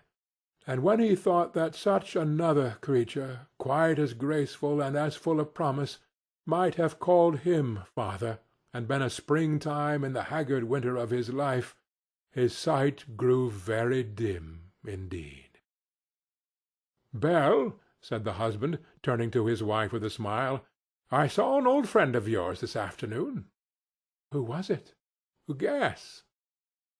"How can I? I don't know," she added in the same breath, laughing as he laughed. "Mr. Scrooge." "Mr. Scrooge it was. I passed his office window, and as it was not shut up, and he had a candle inside, I could scarcely help seeing him. His partner lies upon the point of death, I hear, and there he sat alone, quite alone in the world, I do believe."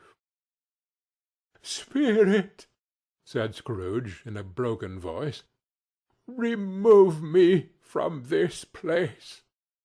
"I told you these were shadows of the things that have been," said the ghost. "That they are what they are, do not blame me." "Remove me!" Scrooge exclaimed. "I cannot bear it." He turned upon the ghost, and seeing that it looked upon him with a face in which in some strange way there were fragments of all the faces it had shown him, wrestled with it. "Leave me! Take me back! Haunt me no longer!" In the struggle, if that can be called a struggle, in which the ghost, with no visible resistance on its own part, was undisturbed by any effort of its adversary, Scrooge observed that its light was burning high and bright, and dimly connecting that with its influence over him, he seized the extinguisher cap, and by a sudden action pressed it down upon its head. The spirit dropped beneath it, so that the extinguisher covered its whole form, but though Scrooge pressed it down with all his force, he could not hide the light, which streamed from under it in an unbroken flood upon the ground. He was conscious of being exhausted and overcome by an irresistible drowsiness, and further, of being in his own bedroom. He gave the cap a parting squeeze, in which his hand relaxed, and had barely time to reel to bed before he sank into a heavy sleep. End of Stave 2.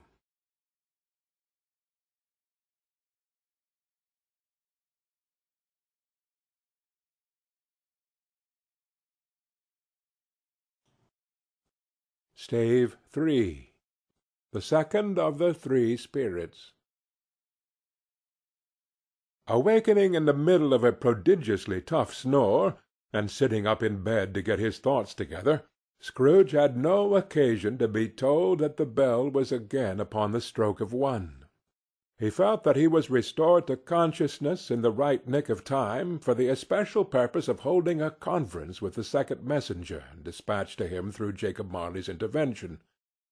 But finding that he turned uncomfortably cold when he began to wonder which of his curtains this new spectre would draw back, he put them every one aside with his own hands, and lying down again established a sharp lookout all round the bed.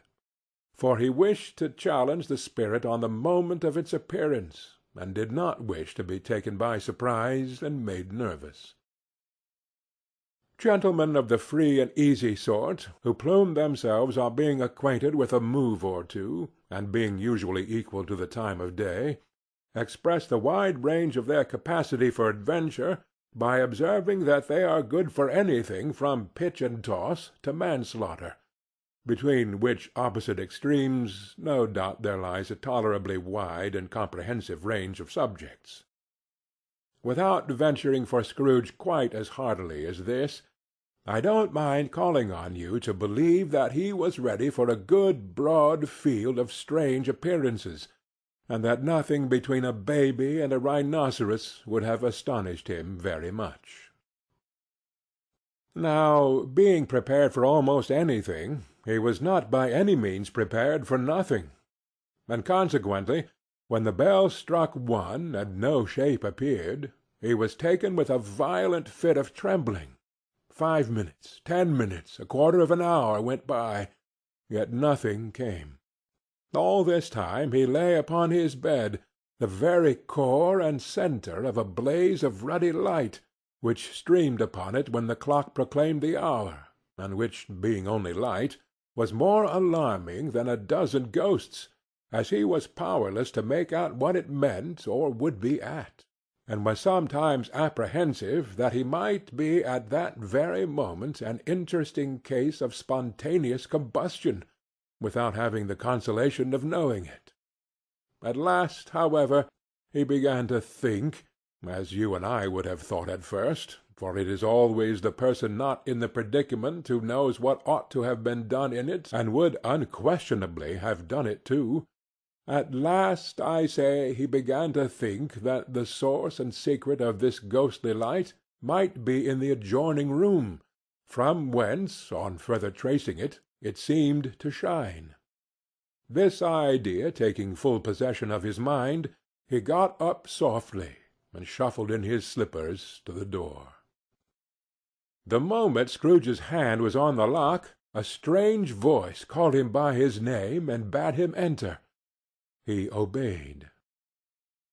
It was his own room, there was no doubt about that, but it had undergone a surprising transformation. The walls and ceiling were so hung with living green that it looked like a perfect grove, from every part of which bright gleaming berries glistened. The crisp leaves of holly, mistletoe, and ivy reflected back the light, as if so many little mirrors had been scattered there, and such a mighty blaze went roaring up the chimney as that dull petrification of a hearth had never known in Scrooge's time, or Marley's, or for many and many a winter season gone. Heaped up on the floor, to form a kind of throne, were turkeys, geese, game, poultry, brawn, great joints of meat, sucking pigs, long wreaths of sausages, mince pies, plum puddings, barrels of oysters, red-hot chestnuts, cherry-cheeked apples, juicy oranges, luscious pears, immense twelfth-cakes, and seething bowls of punch that made the chamber dim with their delicious steam. In easy state upon this couch there sat a jolly giant, glorious to see, who bore a glowing torch, in shape not unlike Plenty's horn, and held it up, high up, to shed its light on Scrooge, as he came peeping round the door. "Come in!" exclaimed the ghost. "Come in, and know me better, man." Scrooge entered timidly, and hung his head before this spirit. He was not the dogged Scrooge he had been, and though the spirit's eyes were clear and kind, he did not like to meet them. "I am the ghost of Christmas Present," said the spirit. "Look upon me." Scrooge reverently did so.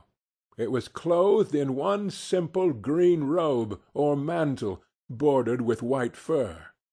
This garment hung so loosely on the figure that its capacious breast was bare, as if disdaining to be warded or concealed by any artifice. Its feet, observable beneath the ample folds of the garment, were also bare, and on its head it wore no other covering than a holly wreath, set here and there with shining icicles. Its dark brown curls were long and free as its genial face, its sparkling eye, its open hand, its cheery voice, its unconstrained demeanor, and its joyful air. Girded round its middle was an antique scabbard, but no sword was in it, and the ancient sheath was eaten up with rust. "You have never seen the like of me before," exclaimed the spirit. "Never," Scrooge made answer to it. "Have never walked forth with the younger members of my family? Meaning, for I am very young, my elder brothers born in these later years?" pursued the phantom. "I don't think I have," said Scrooge. "I am afraid I have not. Have you had many brothers, spirit?" "More than 1,800," said the ghost. "Oh, a tremendous family to provide for," muttered Scrooge. The ghost of Christmas Present rose. "Spirit," said Scrooge submissively, "conduct me where you will. I went forth last night on compulsion, and I learnt a lesson which is working now. To-night, if you have aught to teach me, let me profit by it." "Touch my robe." Scrooge did as he was told, and held it fast.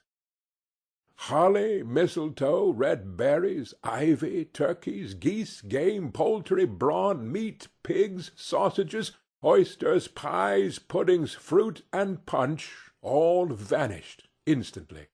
So did the room, the fire, the ruddy glow, the hour of night, and they stood in the city streets on Christmas morning, where, for the weather was severe, the people made a rough but brisk and not unpleasant kind of music in scraping the snow from the pavement in front of their dwellings, and from the tops of their houses, whence it was mad delight to the boys to see it come plumping down into the road below, and splitting into artificial little snowstorms.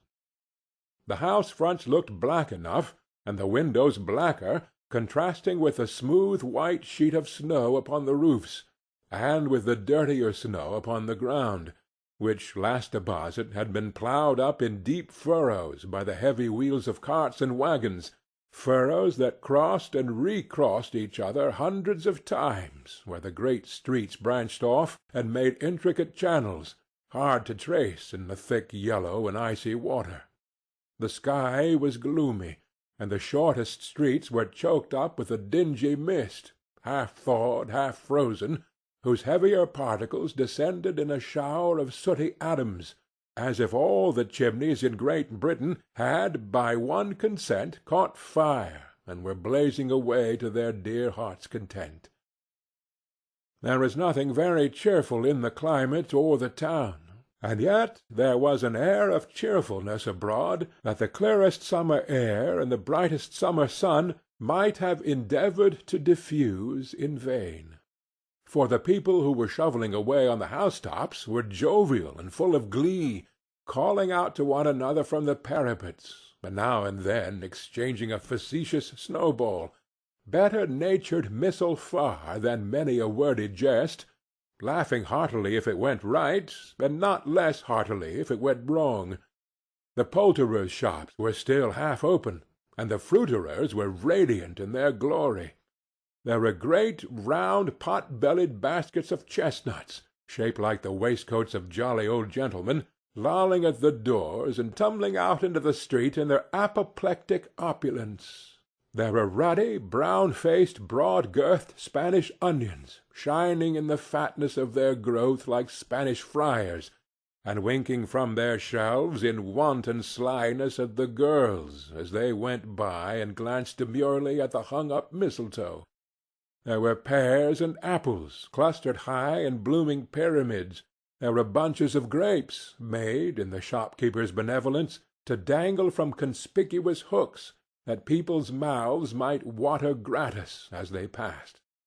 There were piles of filberts, mossy and brown, recalling, in their fragrance, ancient walks among the woods and pleasant shufflings ankle-deep through withered leaves. There were Norfolk biffins, squat and swarthy, setting off the yellow of the oranges and lemons, and in the great compactness of their juicy persons, urgently entreating and beseeching to be carried home in paper bags and eaten after dinner. The very gold and silver fish set forth among these choice fruits in a bowl, though members of a dull and stagnant-blooded race, appeared to know that there was something going on, and to a fish went gasping round and round their little world in slow and passionless excitement. The grocers! Oh, the grocers! Nearly closed, with perhaps 2 shutters down, or 1, but through these gaps such glimpses! It was not alone that the scales descending on the counter made a merry sound, or that the twine and roller parted company so briskly, or that the canisters were rattled up and down like juggling tricks, or even that the blended scents of tea and coffee were so grateful to the nose, or even that the raisins were so plentiful and rare, the almonds so extremely white, the sticks of cinnamon so long and straight, the other spices so delicious, the candied fruits so caked and spotted with molten sugar as to make the coldest lookers-on feel faint and subsequently bilious. Nor was it that the figs were moist and pulpy, or that the French plums blushed in modest tartness from their highly decorated boxes, or that everything was good to eat and in its Christmas dress. But the customers were all so hurried and so eager in their hopeful promise of the day that they tumbled up against each other at the door, crashing their wicker baskets wildly, and left their purchases upon the counter, and came running back to fetch them, and committed hundreds of like mistakes in the best humour possible, while the grocer and his people were so frank and fresh that the polished hearts with which they fastened their aprons behind might have been their own, worn outside for general inspection, and for Christmas daws to peck at, if they chose. But soon the steeples called good people all to church and chapel, and away they came, flocking through the streets in their best clothes and with their gayest faces, and at the same time there emerged from scores of by-streets, lanes, and nameless turnings innumerable people, carrying their dinners to the bakers' shops. The sight of these poor revellers appeared to interest the spirit very much, for he stood with Scrooge beside him in a baker's doorway, and taking off the covers as their bearers passed, sprinkled incense on their dinners from his torch. And it was a very uncommon kind of torch, for once or twice, when there were angry words between some dinner-carriers who had jostled each other, he shed a few drops of water on them from it, and their good humour was restored directly. For they said it was a shame to quarrel upon Christmas Day. And so it was. God love it, so it was. In time the bells ceased, and the bakers were shut up, And yet there was a genial shadowing forth of all these dinners and the progress of their cooking in the thawed blotch of wet above each baker's oven, where the pavement smoked as if its stones were cooking too. "Is there a peculiar flavour in what you sprinkle from your torch?" asked Scrooge. "There is. My own." "Would it apply to any kind of dinner on this day?" asked Scrooge. "To any kindly given.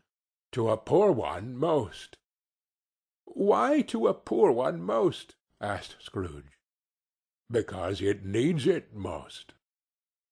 "Spirit," said Scrooge, after a moment's thought, "I wonder you, of all the beings in the many worlds about us, should desire to cramp these people's opportunities of innocent enjoyment." "I?" cried the spirit.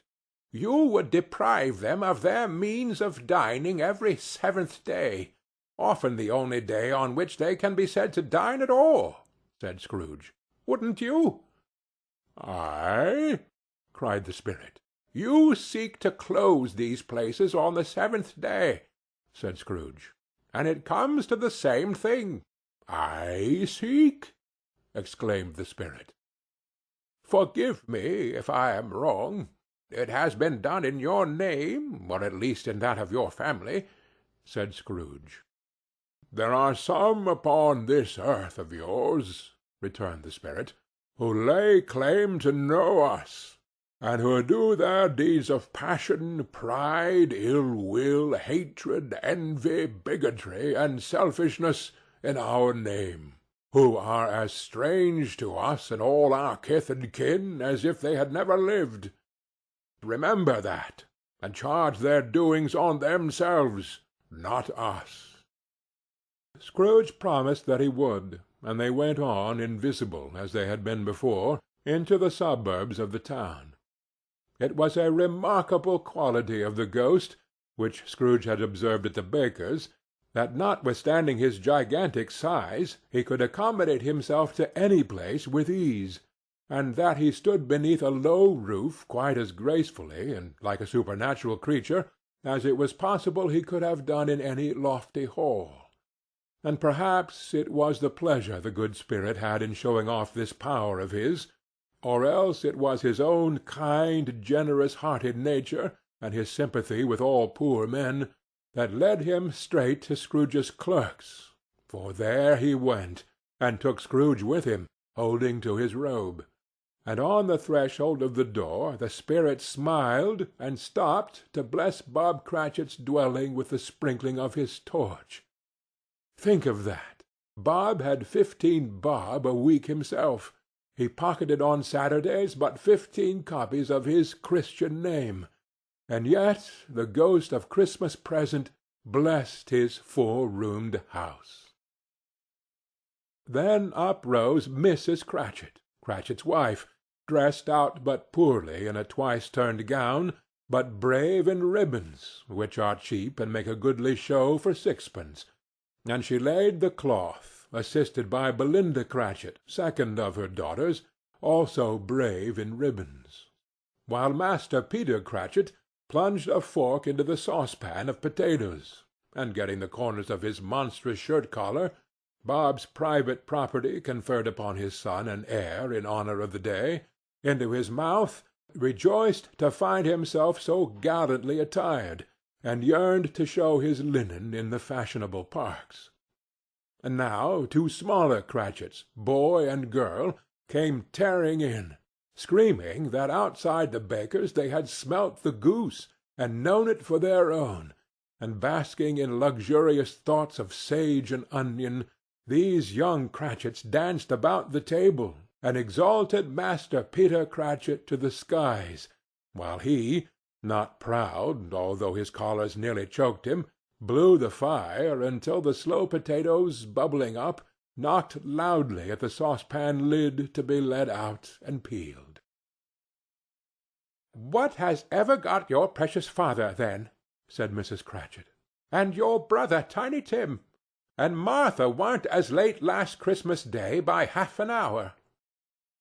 "Here's Martha, mother," said a girl, appearing as she spoke. "Here's Martha, mother!" cried the two young Cratchits. "Hurrah! There's such a goose, Martha!" "My bless your heart alive, my dear, how late you are!" said Mrs. Cratchit, kissing her a dozen times, and taking off her shawl and bonnet for her with officious zeal. "We'd a deal of work to finish up last night," replied the girl, "and had to clear away this morning, mother." "Well, never mind, so long as you are come," said Mrs. Cratchit. "Sit ye down before the fire, my dear, and have a warm, Lord bless ye." "No, no, there's father coming!"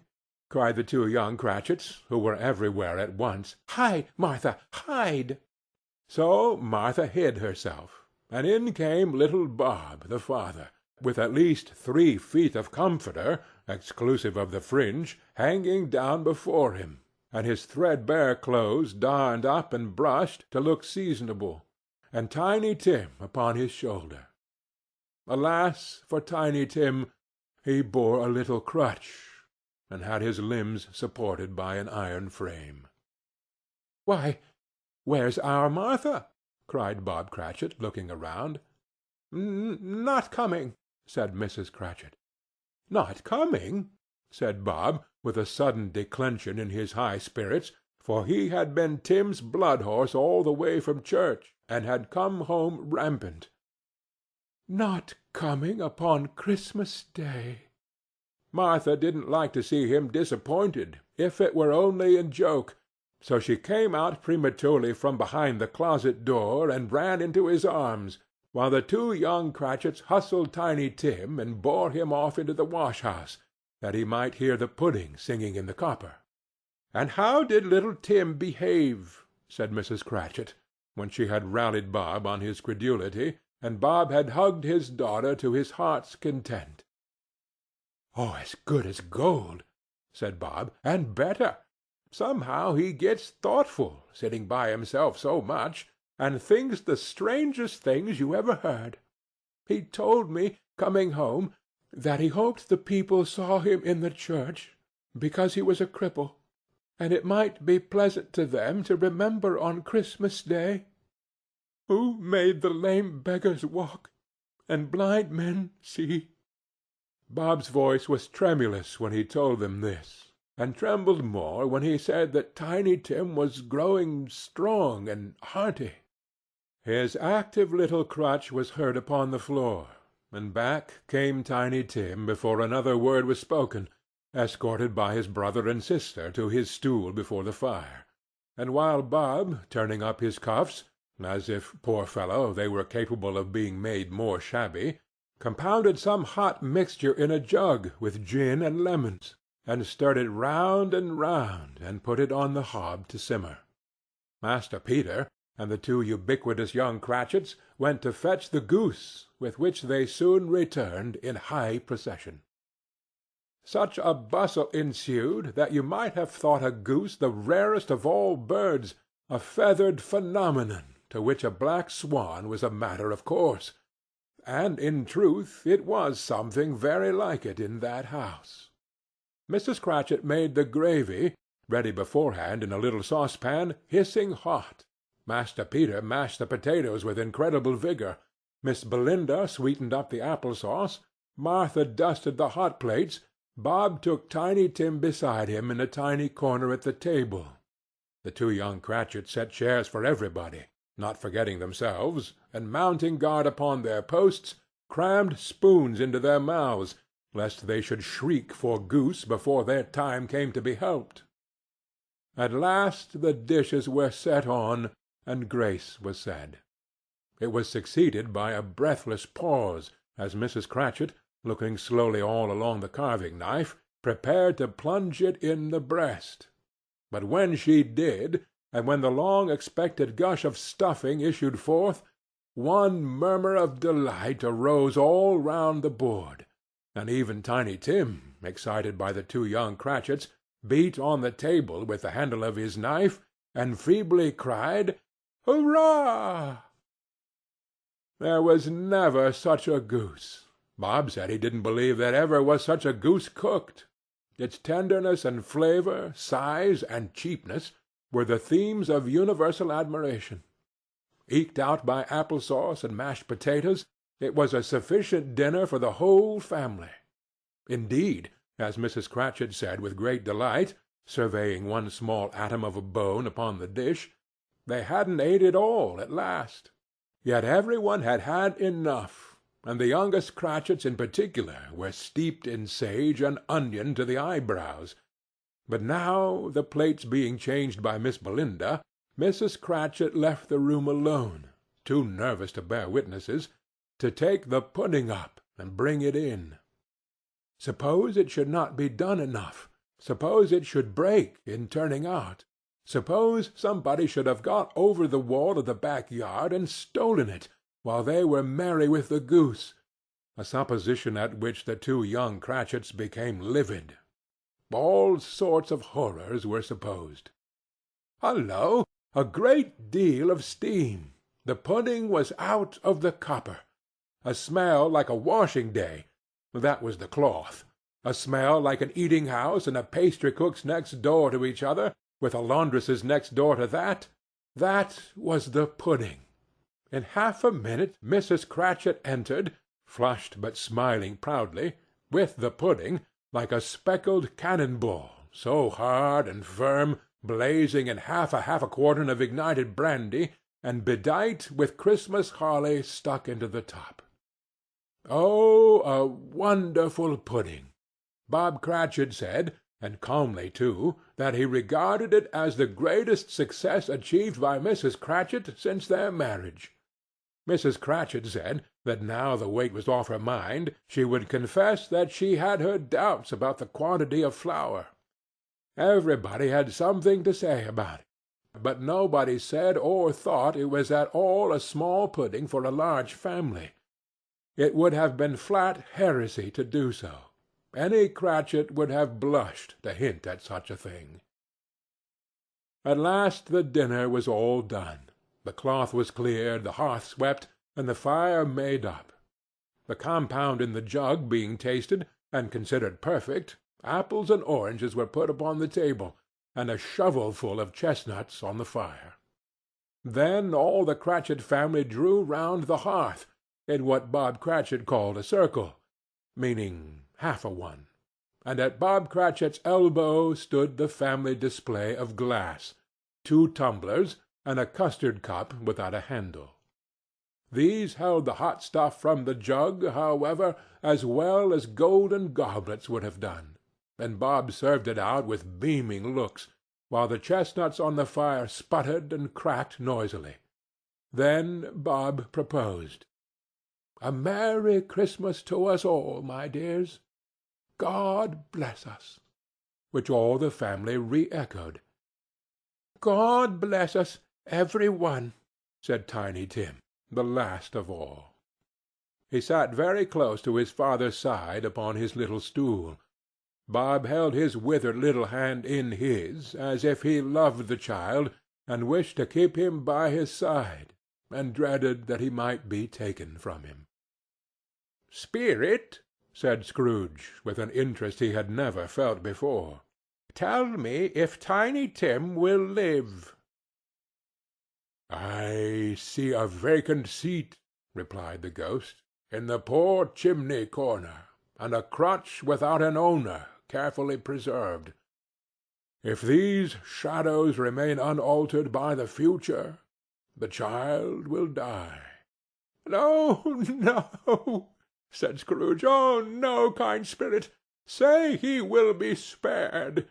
"If these shadows remain unaltered by the future, another of my race," returned the ghost, "will find him here. What then?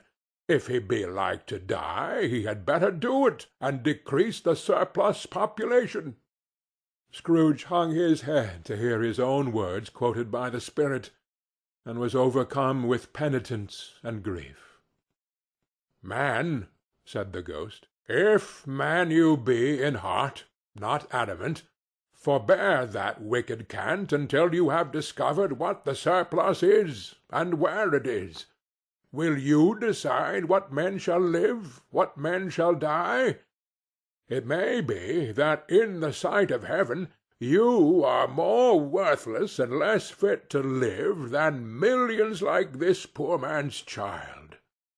O God! To hear the insect on the leaf pronouncing on the too much life among his hungry brothers in the dust!" Scrooge bent before the ghost's rebuke, and trembling cast his eyes upon the ground. But he raised them speedily on hearing his own name. "Mr. Scrooge," said Bob. "I'll give you Mr. Scrooge, the founder of the feast." "The founder of the feast, indeed!" cried Mrs. Cratchit, reddening. "I wish I had him here. I'd give him a piece of my mind to feast upon, and I'd hope he'd have a good appetite for it." "My dear," said Bob, "the children! Christmas Day!" "It should be a Christmas Day, I am sure," said she, "on which one drinks the health of such an odious, stingy, hard, unfeeling man as Mr. Scrooge. You know he is, Robert. Nobody knows it better than you do, poor fellow." "My dear," was Bob's mild answer, "Christmas Day." "I'll drink his health for your sake, and the Day's," said Mrs. Cratchit, "not for his. Long life to him! A Merry Christmas and a Happy New Year! He'll be very merry and very happy, I have no doubt." The children drank the toast after her. It was the first of their proceedings which had no heartiness. Tiny Tim drank it last of all, but he didn't care twopence for it. Scrooge was the ogre of the family. The mention of his name cast a dark shadow on the party, which was not dispelled for full 5 minutes. After it had passed away, they were 10 times merrier than before, from the mere relief of Scrooge the Baleful being done with. Bob Cratchit told them how he had a situation in his eye for Master Peter, which would bring in, if obtained, full 5 and 6pence weekly. The 2 young Cratchits laughed tremendously at the idea of Peter's being a man of business, and Peter himself looked thoughtfully at the fire from between his collars, as if he were deliberating what particular investments he should favor when he came into the receipt of that bewildering income. Martha, who was a poor apprentice at a milliner's, then told them what kind of work she had to do, and how many hours she worked at a stretch, and how she meant to lie abed to-morrow morning for a good long rest, to-morrow being a holiday she passed at home. Also, how she had seen a countess and a lord some days before, and how the lord was much about as tall as Peter, at which Peter pulled up his collar so high that you couldn't have seen his head if you had been there. All this time the chestnuts and the jug went round and round, and by they had a song, about a lost child travelling in the snow, from Tiny Tim, who had a plaintive little voice, and sang it very well indeed. There was nothing of high mark in this. They were not a handsome family. They were not well dressed. Their shoes were far from waterproof. Their clothes were scanty, and Peter might have known, or very likely did, the inside of a pawnbroker's. But they were happy, grateful, pleased with one another, and contented with the time. And when they faded, and looked happier yet in the bright sprinklings of the spirit's torch at parting, Scrooge had his eye upon them, and especially on Tiny Tim, until the last. By this time it was getting dark, and snowing pretty heavily, and as Scrooge and the spirit went along the streets, the brightness of the roaring fires in kitchens, parlors, and all sorts of rooms was wonderful. Here the flickering of the blaze showed preparations for a cosy dinner, with hot plates baking through and through before the fire, and deep red curtains, ready to be drawn to shut out cold and darkness. There all the children of the house were running out into the snow to meet their married sisters, brothers, cousins, uncles, aunts, and be the first to greet them. Here, again, were shadows on the window blind of guests assembling, and there a group of handsome girls, all hooded and fur-booted, and all chattering at once, tripped lightly off to some near neighbor's house, where, woe upon the single man who saw them enter, artful witches well they knew it, in a glow. But if you had judged from the numbers of people on their way to friendly gatherings, you might have thought that no one was at home to give them welcome when they got there, instead of every house expecting company and piling up its fires half chimney high. Blessings on it, how the ghost exulted! How it bared its breadth of breast, and opened its capacious palm, and floated on, outpouring with a generous hand its bright and harmless mirth on everything within its reach. The very lamplighter, who ran on before, dotting the dusky street with specks of light, and who was dressed to spend the evening somewhere, laughed out loudly as the spirit passed, though little kenned the lamplighter that he had any company but Christmas. And now, without a word of warning from the ghost, they stood upon a bleak and desert moor, where monstrous masses of rude stone were cast about as though it were the burial-place of giants, and water spread itself wheresoever it listed, or would have done so, but for the frost that held it prisoner, and nothing grew but moss and furze, and coarse rank grass. Down in the west the setting sun had left a streak of fiery red, which glared upon the desolation for an instant like a sullen eye, and frowning lower, lower, lower yet, was lost in the thick gloom of darkest night. "What place is this?" asked Scrooge. "A place where miners live, who labor in the bowels of the earth," returned the spirit. "But they know me. See!" A light shone from the window of a hut, and swiftly they advanced towards it. Passing through the wall of mud and stone, they found a cheerful company assembled round a glowing fire. An old man and woman, with their children and their children's children, and another generation beyond that, all decked out gaily in their holiday attire. The old man, in a voice that seldom rose above the howling of the wind upon the barren waste, was singing them a Christmas song. It had been a very old song when he was a boy, and from time to time they all joined in the chorus. So surely as they raised their voices, the old man got quite blithe and loud, and so surely as they stopped, his vigor sank again.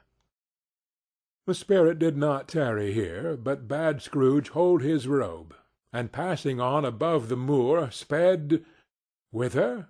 Not to see, to sea. To Scrooge's horror, looking back, he saw the last of the land, a frightful range of rocks, behind them, and his ears were deafened by the thundering of water, as it rolled and roared and raged among the dreadful caverns it had worn, and fiercely tried to undermine the earth.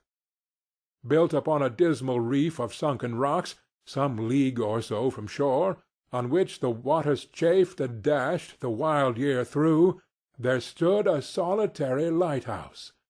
Great heaps of seaweed clung to its base, and storm-birds, born of the wind, one might suppose, as seaweed of the water, rose and fell about it like the waves they skimmed. But even here 2 men who watched the light had made a fire, that through the loophole in the thick stone wall shed out a ray of brightness on the awful sea.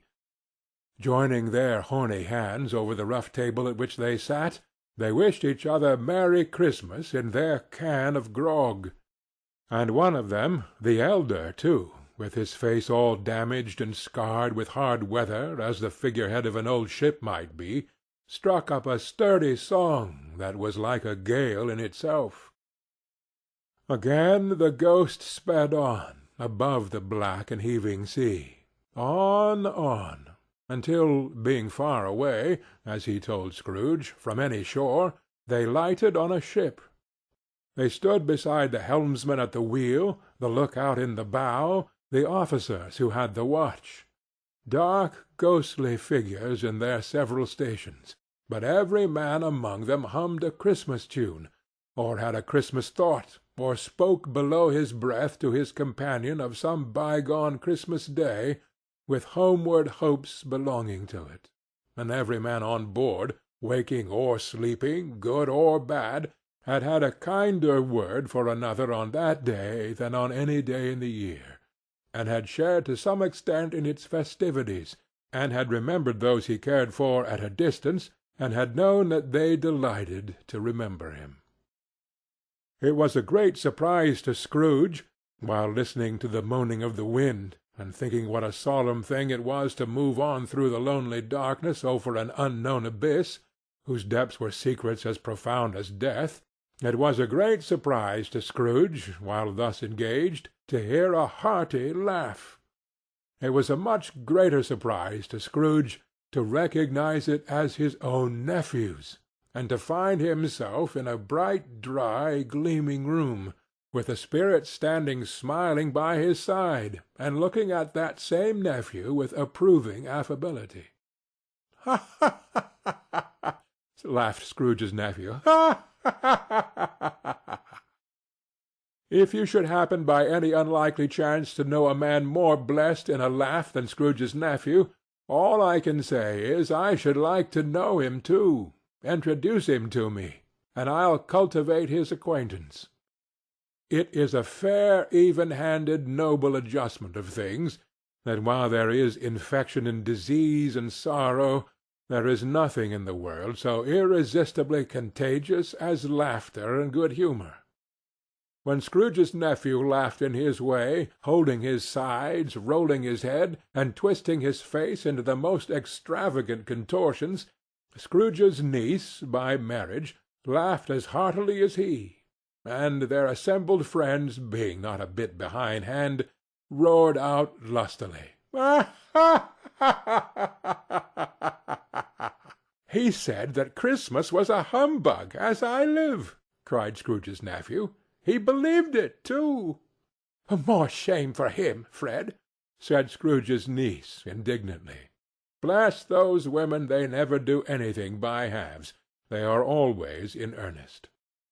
She was very pretty, exceedingly pretty, with a dimpled, surprised-looking, capital face, a ripe little mouth that seemed made to be kissed, as no doubt it was, all kinds of good little dots about her chin that melted into one another when she laughed, and the sunniest pair of eyes you ever saw in any little creature's head.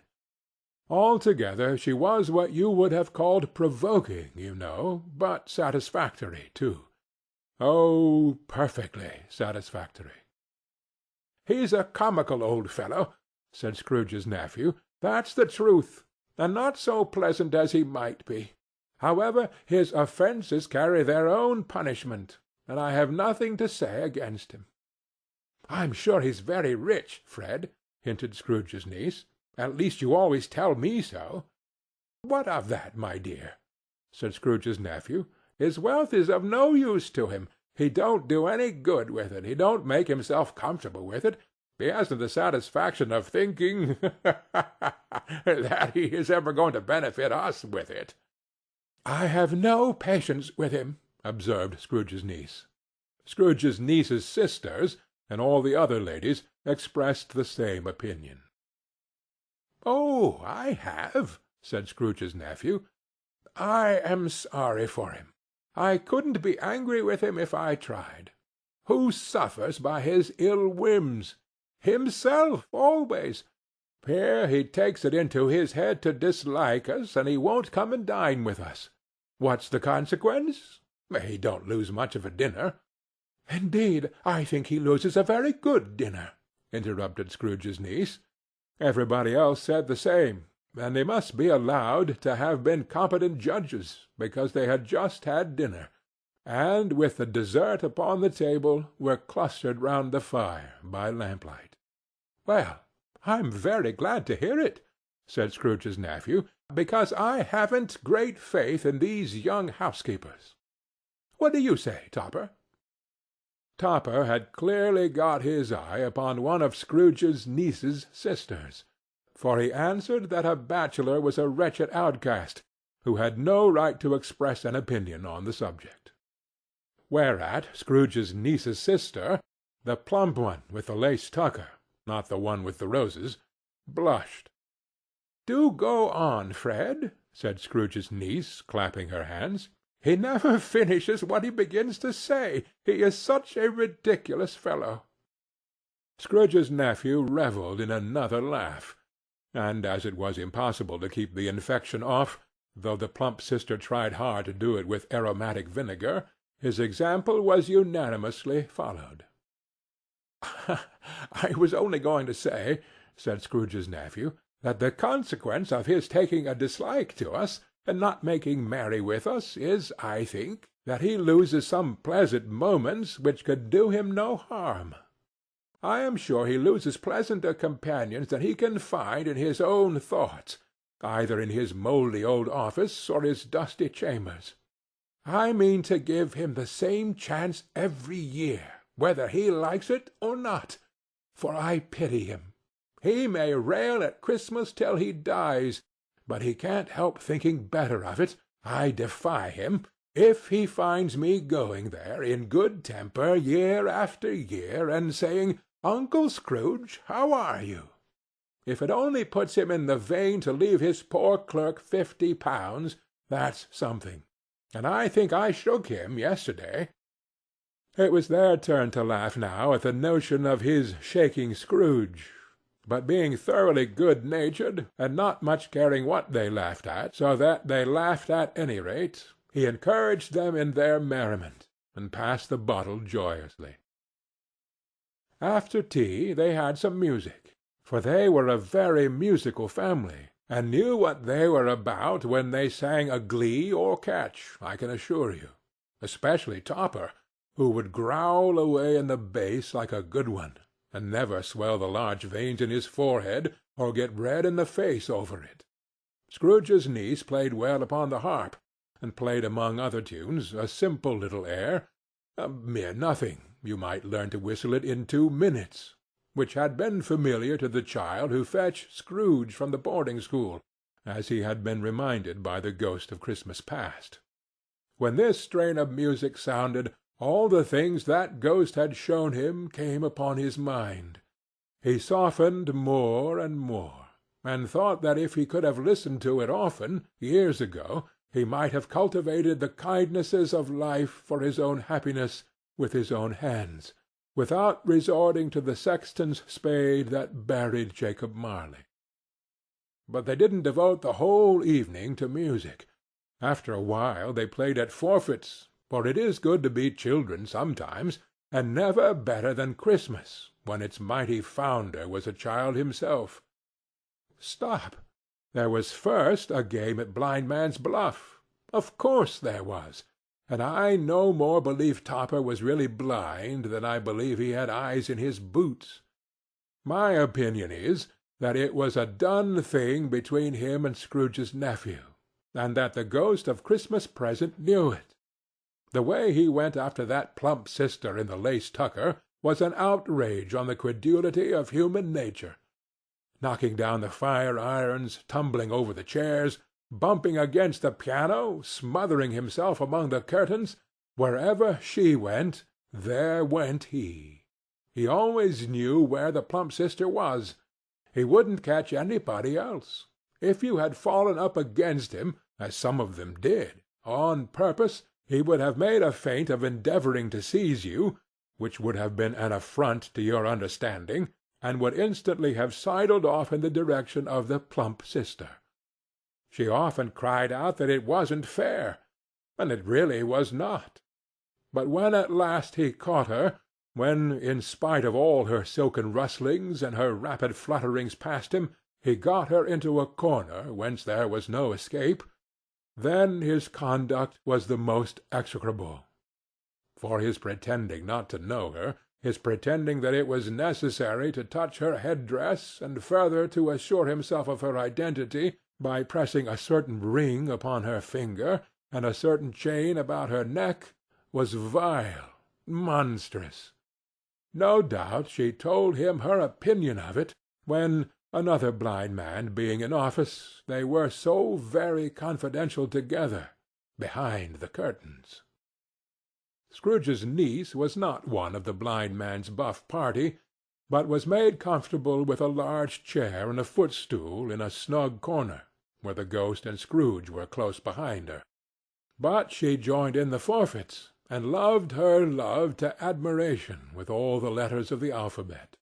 Likewise, at the game of How, When, and Where, she was very great, and to the secret joy of Scrooge's nephew, beat her sisters hollow, though they were sharp girls too, as Topper could have told you.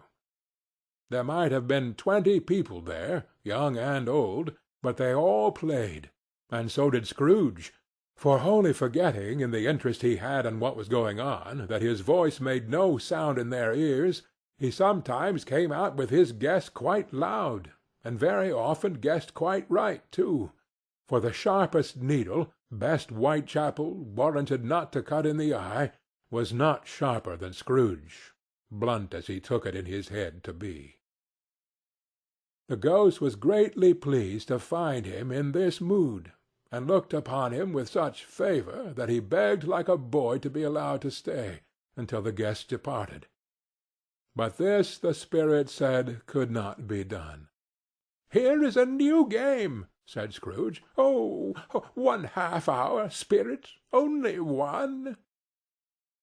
It was a game called Yes and No, where Scrooge's nephew had to think of something, and the rest must find out what, he only answering to their questions yes or no, as the case was. The brisk fire of questioning to which he was exposed elicited from him that he was thinking of an animal, a live animal, rather a disagreeable animal, a savage animal, an animal that growled and grunted sometimes, and talked sometimes, and lived in London, and walked about the streets, and wasn't made a show of, and wasn't led by anybody, and didn't live in a menagerie, and was never killed in a market, and was not a horse, or an ass, or a cow, or a bull, or a tiger, or a dog, or a pig, or a cat, or a bear. At every fresh question that was put to him, this nephew burst into a fresh roar of laughter, and was so inexpressibly tickled that he was obliged to get up off the sofa and stamp. At last the plump sister, falling into a similar state, cried out, "Ah, I have found it! I know what it is, Fred, I know what it is." "What is it?" cried Fred. "It's your Uncle Scrooge."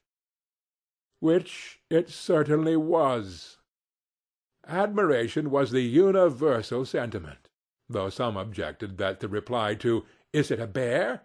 ought to have been "Yes," inasmuch as an answer in the negative was sufficient to have diverted their thoughts from Mr. Scrooge, supposing they had ever had any tendency that way. "He has given us plenty of merriment, I am sure," said Fred, "and it would be ungrateful not to drink his health. Here is a glass of mulled wine ready to our hand at the moment, and I say, Uncle Scrooge!" "Well, Uncle Scrooge!" they cried.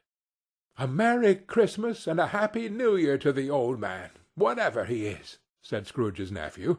"He wouldn't take it from me, but may he have it nevertheless. Uncle Scrooge!"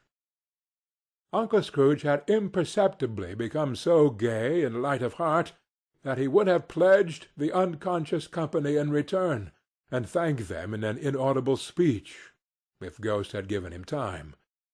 But the whole scene passed off in the breath of the last word spoken by his nephew, and he and the spirit were again upon their travels. Much they saw, and far they went, and many homes they visited, but always with a happy end. The spirit stood beside sick beds, and they were cheerful, on foreign lands, and they were close at home, by struggling men, and they were patient in their greatest hope, by poverty, and it was rich. In almshouse, hospital, and jail, in misery's every refuge, where vain man in his little brief authority had not made fast the door and barred the spirit out, he left his blessing and taught Scrooge his precepts. It was a long night, if it were only a night, But Scrooge had his doubts of this, because the Christmas holidays appeared to be condensed into the space of time they passed together. It was strange, too, that while Scrooge remained unaltered in his outward form, the ghost grew older, clearly older. Scrooge had observed this change, but never spoke of it until they left the children's Twelfth Night party, when, looking at the spirit as they stood together in an open place, he noticed that his hair was grey. "Are spirits' lives so short?" asked Scrooge. "My life upon this globe is very brief," replied the ghost. "It ends to-night." "To-night?" cried Scrooge. "To-night at midnight. Hark! The time is drawing near." The chimes were ringing the 11:75 at that moment. "Forgive me if I am not justified in what I ask," said Scrooge, looking intently at the spirit's robe, "but I see something strange, and not belonging to yourself, protruding from your skirts. Is it a foot or a claw?" "It might be a claw, for the flesh there is upon it," said the spirit's sorrowful reply. "Look here." From the foldings of its robe it brought 2 children, wretched, abject, frightful, hideous, miserable. They knelt down at his feet and clung upon the outside of his garment. "Oh, man, look here! Look, look! Down here!" exclaimed the ghost. They were a boy and a girl, yellow, meagre, ragged, scowling, wolfish, but prostrate, too, in their humility. Where graceful youth should have filled their features out and touched them with its freshest tints, a stale and shrivelled hand, like that of age, had pinched and twisted them and pulled them into shreds. Where angels might have sat enthroned, devils lurked and glared out menacing. No change, no degradation, no perversion of humanity, in any grade, through all the mysteries of wonderful creation, has monsters half so horrible and dread. Scrooge started back, appalled. Having them shown to him in this way, he tried to say they were fine children, but the words choked themselves rather than be parties to a lie of such enormous magnitude. "Spirit! Are they yours?" Scrooge could say no more. "They are man's," said the spirit, looking down upon them, "and they cling to me, appealing from their fathers. This boy is ignorance. This girl is want. Beware them both, and all of their degree, but most of all beware this boy, for on his brow I see that written which is doom, unless the writing be erased. Deny it!" cried the spirit, stretching out his hand towards the city. "Slander those who tell it ye. Admit it for your factious purposes, and make it worse, and bide the end." "Have you no refuge or resource?" cried Scrooge. "Are there no prisons?" said the spirit, turning on him for the last time with his own words. "Are there no workhouses?" The bell struck 12. Scrooge looked about him for the ghost, and saw it not. As the last stroke ceased to vibrate, he remembered the prediction of old Jacob Marley, and lifting up his eyes, beheld a solemn phantom, draped and hooded, coming, like a mist along the ground, towards him. End of Stave 3.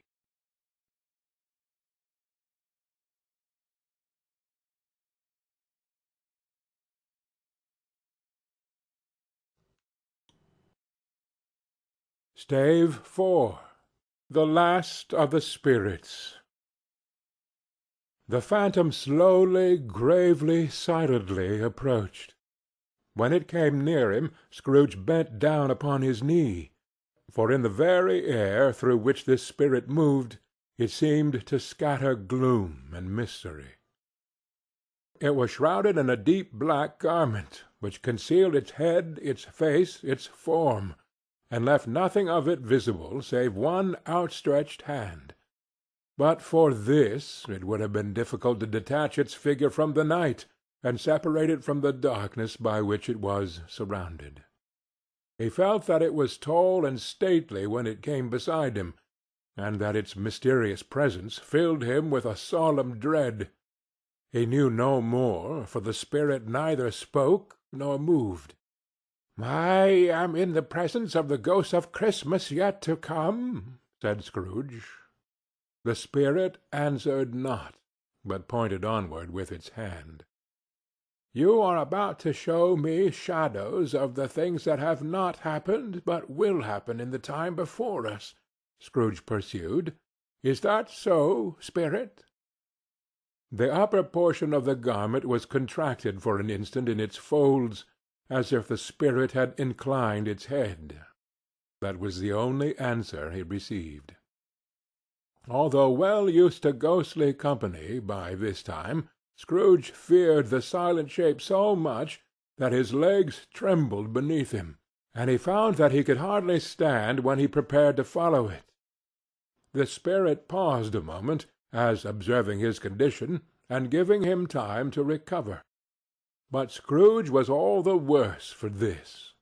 It thrilled him with a vague, uncertain horror to know that behind that dusky shroud there were ghostly eyes intently fixed upon him, while he, though he stretched his own to the utmost, could see nothing but a spectral hand and one great heap of black. "Ghost of the future!" he exclaimed, "I fear you are more than any spectre I have seen. But as I know your purpose is to do me good, and as I hope to live to be another man from what I was, I am prepared to bear you company, and do it with a thankful heart. Will you not speak to me?" It gave him no reply. The hand was pointed straight before them. "Lead on," said Scrooge. "Lead on. The night is waning fast, and it is precious time to me, I know. Lead on, spirit." The phantom moved away as it had come towards him. Scrooge followed in the shadow of its dress, which bore him up, he thought, and carried him along. They scarcely seemed to enter the city, for the city rather seemed to spring up about them and encompass them as its own act. And there they were in the heart of it, on 'Change amongst the merchants, who hurried up and down, and chinked the money in their pockets, and conversed in groups, and looked at their watches, and trifled thoughtfully with their great gold seals, and so forth, as Scrooge had seen them often. The spirit stopped beside one little knot of business men. Observing that the hand was pointed to them, Scrooge advanced to listen to their talk. "No," said a great fat man with a monstrous chin, "I don't know much about it either way. I only know he's dead." "When did he die?" inquired another. "Last night, I believe." "Why, what was the matter with him?" asked a third, taking a vast quantity of snuff out of a very large snuff-box. "I thought he'd never die." "God knows," said the first, with a yawn. "What has he done with his money?" asked a red-faced gentleman with a pendulous excrescence on the end of his nose that shook like the gills of a turkey-cock. "I haven't heard," said the man with the large chin, yawning again. "Left it to his company, perhaps. He hasn't left it to me. That's all I know." The pleasantry was received with a general laugh. "It's likely to be a very cheap funeral," said the same speaker, "for upon my life I don't know of anybody to go to it. Suppose we make up a party and volunteer? I don't mind going. "If a lunch is provided," observed the gentleman with the excrescence on his nose. "But I must be fed if I make one." Another laugh. "Well, I am the most disinterested among you, after all," said the first speaker, "for I never wear black gloves, and I never eat lunch. But I'll offer to go if anybody else will. When I come to think of it, I'm not at all sure that I wasn't his most particular friend, for we used to stop and speak whenever we met. Bye-bye." Speakers and listeners strolled away, and mixed with other groups. Scrooge knew the men, and looked towards the spirit for an explanation. The phantom glided on into a street. His finger pointed to two persons meeting. Scrooge listened again, thinking that the explanation might lie here. He knew these men also perfectly. They were men of business, very wealthy, and of great importance. He had made a point always of standing well in their esteem, in a business point of view, that is, strictly in a business point of view. "How are you?" said one. "How are you?" returned the other. "Well," said the first, "old Scratch has got his own at last, eh?" "So I am told," returned the second. "Cold, isn't it? Seasonable for Christmas time. You're not a skater, I suppose?" "Oh, no. Something else to think of. Good morning." Not another word. That was their meeting, their conversation, and their parting. Scrooge was at first inclined to be surprised that the spirit should attach importance to conversations apparently so trivial, but feeling assured that they must have some hidden purpose, he set himself to consider what it was likely to be. They would scarcely be supposed to have any bearing on the death of Jacob, his old partner, for that was past, and this ghost's province was the future. Nor could he think of any one immediately connected with himself to whom he could apply them. But nothing doubting that to whomsoever they applied they had some latent moral for his own improvement, he resolved to treasure up every word he heard, and everything he saw, and especially to observe the shadow of himself when it appeared. For he had an expectation that the conduct of his future self would give him the clue he missed, and would render the solution of these riddles easy.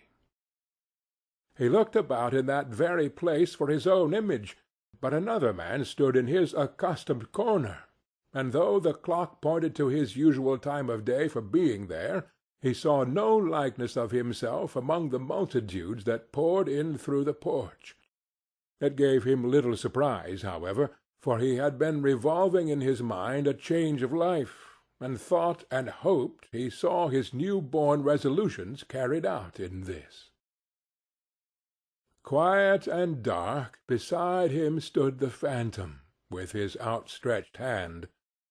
When he roused himself from his thoughtful quest, he fancied from the turn of the hand, and its situation in reference to himself, that the unseen eyes were looking at him keenly.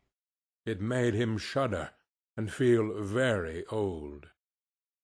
They left the busy scene, and went into an obscure part of the town, where Scrooge had never penetrated before, although he recognized its situation and its bad repute.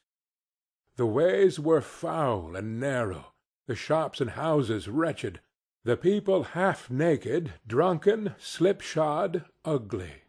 Alleys and archways, like so many cesspools, disgorged their offences of smell and dirt and life upon the straggling streets, and the whole quarter reeked with crime, with filth and misery. Far in this den of infamous resort there was a low-browed beetling shop below a penthouse roof, where iron, old rags, bottles, bones, and greasy offal were brought. Upon the floor within were piled up heaps of rusty keys, nails, chains, hinges, files, scales, weights, and refuse iron of all kinds. Secrets that few would like to scrutinize were bred and hidden in mountains of unseemly rags, masses of corrupted fat, and sepulchres of bones. Sitting in among the wares he dealt in, by a charcoal stove made of old bricks, was a grey-haired rascal nearly 70 years of age, who had screened himself from the cold air without by a frowsy curtaining of miscellaneous tatters hung upon a line, and smoked his pipe in all the luxury of calm retirement. Scrooge and the phantom came into the presence of this man just as a woman with a heavy bundle slunk into the shop. But she had scarcely entered when another woman, similarly laden, came in too, and she was closely followed by a man in faded black, who was no less startled by the sight of them than they had been upon the recognition of each other. After a short period of blank astonishment, in which the old man with the pipe had joined them, they all three burst into a laugh. "Let the charwoman alone to be the first," cried she who had entered first. "Let the laundress alone to be the second, and let the undertaker's man alone to be the third. Look here, old Joe, here's a chance, if we haven't all three met here without meaning it." "You couldn't have met in a better place," said old Joe, removing his pipe from his mouth. "Come into the parlour. You were made free of it long ago, you know, and the other two ain't strangers. Stop till I shut the door of the shop. Ah, how it skreeks! There ain't such a rusty bit of metal in the place as its own hinges, I believe, and I'm sure there's no such old bones here as mine. We're all suitable to our calling. We're well matched. Come into the parlour. Come into the parlour." The parlour was the space between the screen of rags. The old man raked the fire together with an old stair-rod, and having trimmed his smoky lamp, for it was night, with the stem of his pipe, put it in his mouth again. While he did this, the woman who had already spoken threw her bundle on the floor, and sat down in a flaunting manner on a stool, crossing her elbows on her knees, and looking with a bold defiance at the other two. "What odds, then? What odds, Mrs. Dilber?" said the woman. "Every person has a right to take care of themselves. He always did." "That's true, indeed," said the laundress. "No man more so." "Why, then, don't stand staring as if you was afraid, woman. Who's the wiser? We're not going to pick holes in each other's coats, I suppose." "No, indeed," said Mrs. Dilber and the man together. "We should hope not." "Very well, then," cried the woman. "That's enough. Who's the worse for the loss of a few things like these? Not a dead man, I suppose?" "No, indeed," said Mrs. Dilber. "If he wanted to keep 'em after he was dead, a wicked old screw," pursued the woman, "why, wasn't he natural in his lifetime? If he had been, he'd have had somebody to look after him when he was struck with death, instead of lying gasping out his last there, alone, by himself." "It's the truest word that ever was spoke," said Mrs. Dilber. "It's a judgment on him." "I wish it was a little heavier judgment," replied the woman. "And it should have been, you may depend on it, if I could have laid my hands on anything else. Open that bundle, old Joe, and let me know the value of it. Speak out plain. I'm not afraid to be the first, nor afraid for them to see it. We know pretty well that we were helping ourselves before we met here, I believe. It's no sin. Open the bundle, Joe." But the gallantry of her friends would not allow of this, and the man in faded black, mounting the breach first, produced his plunder. It was not extensive. A seal or two, a pencil case, a pair of sleeve buttons, and a brooch of no great value were all.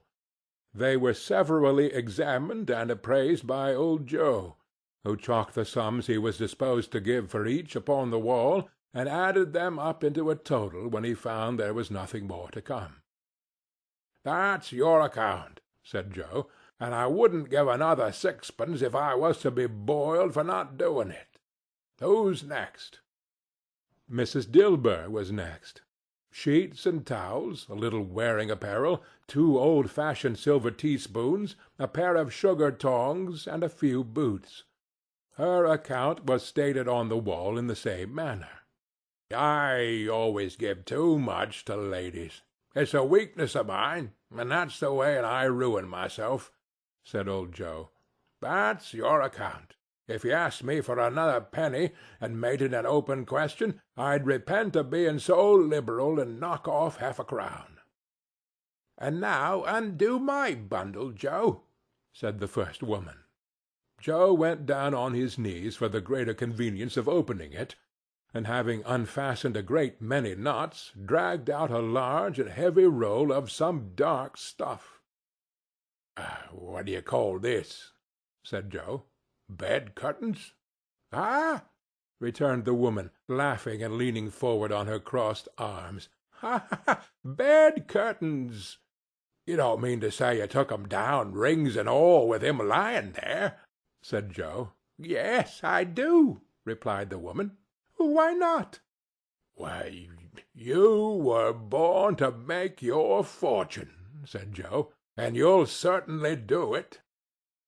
"I certainly shan't hold my hand, when I can get anything in it by reaching out, for the sake of such a man as he was, I promise you, Joe," returned the woman coolly. "Don't drop that oil upon the blankets, now." "His blankets?" asked Joe. "Who else's do you think?" replied the woman. "He isn't likely to take cold without 'em, I dare say." "I hope he didn't die of anything catching, eh?" said old Joe, stopping in his work and looking up. "Don't you be afraid of that," returned the woman. "I ain't so fond of his company that I'd loiter about him for such doings, if he did. Ah, you may look through that shirt till your eyes ache, but you won't find a hole in it, nor a threadbare place. It's the best he had, and a fine one, too. They'd have wasted it if it hadn't been for me." "What do you call wasting it?" asked old Joe. "Putting it on him to be buried in, to be sure," replied the woman with a laugh. "Somebody was fool enough to do it, but I took it off again. If calico ain't good enough for such a purpose, it isn't good enough for anything. It's quite as becoming to the body. He can't look uglier than he did in that one." Scrooge listened to this dialogue in horror. As they sat grouped about their spoil in the scanty light afforded by the old man's lamp, he viewed them with a detestation and disgust which could hardly have been greater, though they had been obscene demons marketing the corpse itself. "Ha, ha, ha!" laughed the same woman, when old Joe, producing a flannel bag with money in it, told out their several gains upon the ground. "This is the end of it, you see. He frightened every one away from him when he was alive, to profit us when he was dead. Ha, ha, ha, ha!" "Spirit," said Scrooge, shuddering from head to foot, I see. The case of this unhappy man might be my own. My life tends that way now.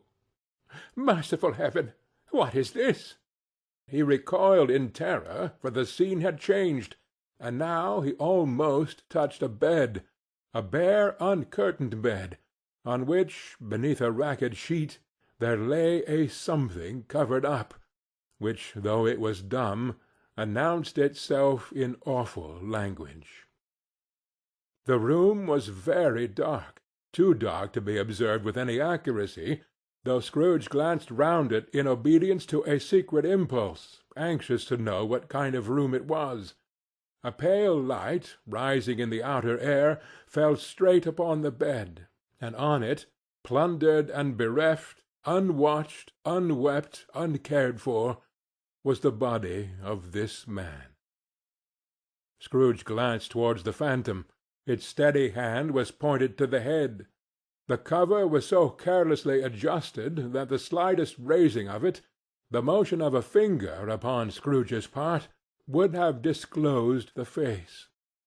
He thought of it, felt how easy it would be to do, and longed to do it, but had no more power to withdraw the veil than to dismiss the spectre at his side. O cold, cold, rigid, dreadful death, set up thine altar here, and dress it with such terrors as thou hast at thy command, for this is thy dominion. But of the loved, revered, and honoured head thou canst not turn one hair to thy dread purposes, and make one feature odious. It is not that the hand is heavy, and will fall down when released. It is not that the heart and pulse are still, but that the hand was open, generous, and true, the heart brave, warm, and tender, and the pulse a man's. Strike, Shadow, strike, and see his good deeds springing from the wound to sow the world with life immortal. No voice pronounced these words in Scrooge's ears, and yet he heard them when he looked upon the bed. He thought if this man could be raised up now, what would be his foremost thoughts? Avarice, hard-dealing, griping cares? They have brought him a rich end, truly. He lay in the dark, empty house, with not a man, a woman, or a child to say that he was kind to me in this or that, and for the memory of one kind word I will be kind to him.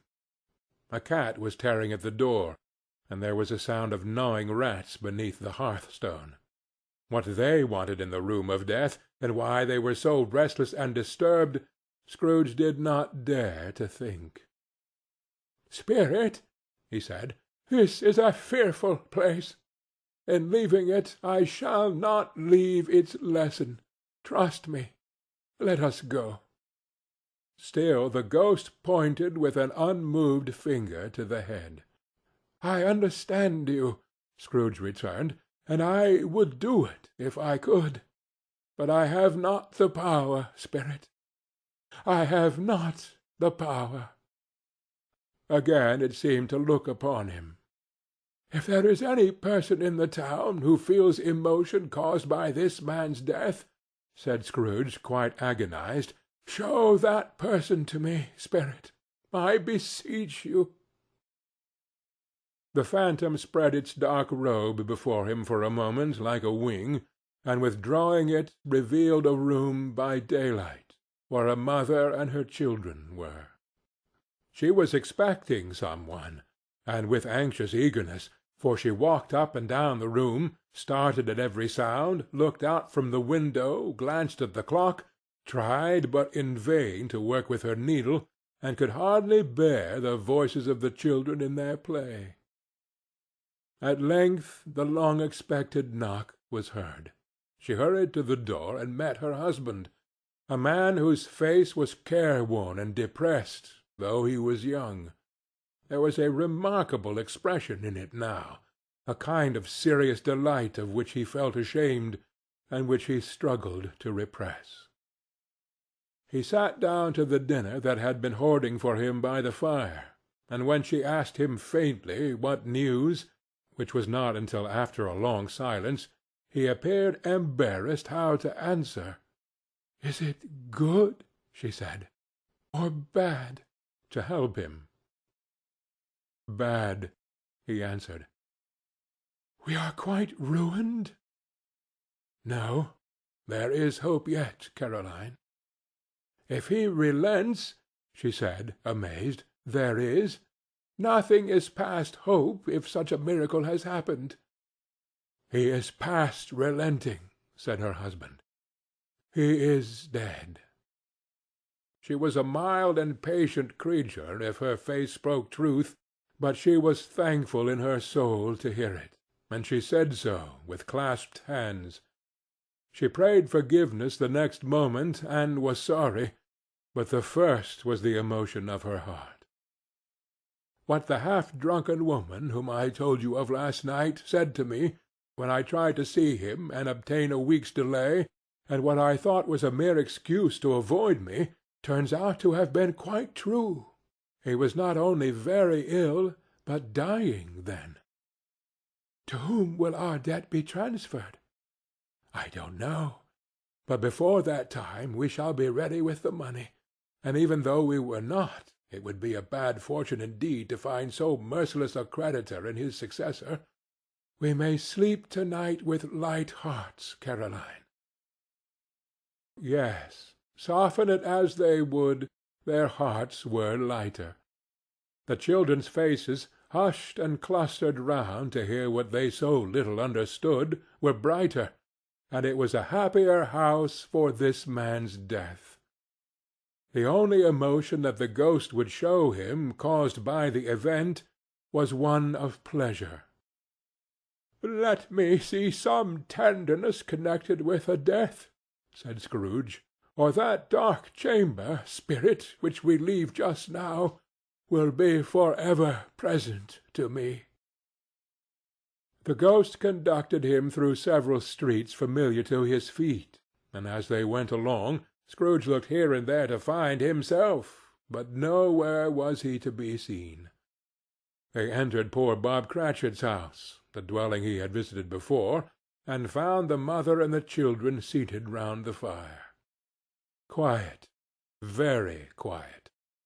The noisy little Cratchits were as still as statues in one corner, and sat looking up at Peter, who had a book before him. The mother and her daughters were engaged in sewing, but surely they were very quiet. "And he took a child and set him in the midst of them." Where had Scrooge heard these words? He had not dreamed them. The boy must have read them out as he and the spirit crossed the threshold. Why did he not go on? The mother laid her work upon the table, and put her hand up to her face. "The colour hurts my eyes," she said. "The colour? Oh, poor Tiny Tim!" "They're better now again," said Cratchit's wife. "It makes them weak by candlelight, and I wouldn't show weak eyes to your father when he comes home for the world. It must be near his time." "Past it, rather," Peter answered, shutting up his book. "But I think he has walked a little slower than he used, these few last evenings, mother." They were very quiet again. At last she said, and in a steady, cheerful voice that only faltered once, I have known him walk with Tiny Tim upon his shoulder, very fast indeed." "And so have I," cried Peter, "often." "And so have I," explained another. So had all.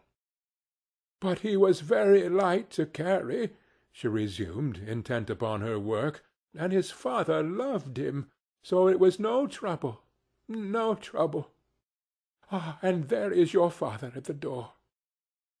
She hurried out to meet him, and little Bob, in his comforter—he had need of it, poor fellow—came in. His tea was ready for him on the hob, and they all tried who should help him to it most. Then the two young Cratchits got upon his knees and laid, each child a little cheek, against his face, as if they said, "Don't mind it, father. Don't be grieved." Bob was very cheerful with them, and spoke pleasantly to all the family. He looked at the work upon the table, and praised the industry and speed of Mrs. Cratchit and the girls. They would be done long before Sunday, he said. "Sunday? You went to-day, then, Robert?" said his wife. "Yes, my dear," returned Bob. "I wish you could have gone. It would have done you good to see how green a place it is. But you'll see it often. I promised him that I would walk there on a Sunday." "My little child!"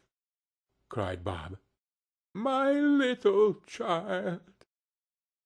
He broke down all at once. He couldn't help it. If he could have helped it, he and his child would have been further apart, perhaps, than they were. He left the room and went upstairs into the room above, which was lighted cheerfully and hung with Christmas. There was a chair set close beside the child, and there were signs of someone having been there lately. Poor Bob sat down in it, and when he had thought a little and composed himself, he kissed the little face. He was reconciled to what had happened, and went down again quite happy. They drew about the fire and talked, the girls and mother working still. Bob told them of the extraordinary kindness of Mr. Scrooge's nephew, whom he had scarcely seen but once, and who, meeting him in the street that day, and seeing that he looked just a little down, you know, said Bob, inquired what had happened to distress him.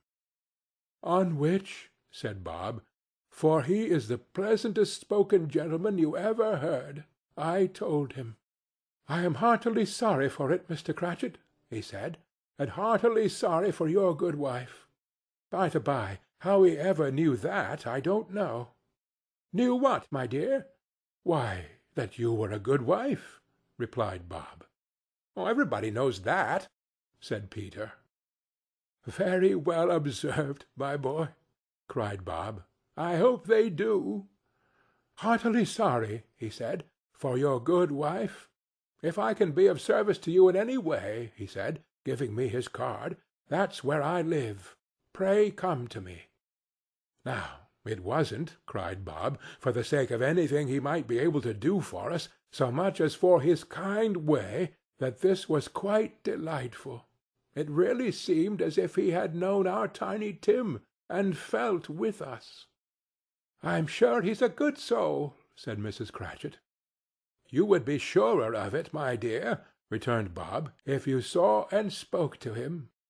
I shouldn't be at all surprised, mark what I say, if he got Peter a better situation. Only hear that, Peter, said Mrs. Cratchit. And then, cried one of the girls, Peter will be keeping company with some one and setting up for himself. Get along with you, retorted Peter, grinning. It's just as likely as not, said Bob, one of these days, though there's plenty of time for that, my dear.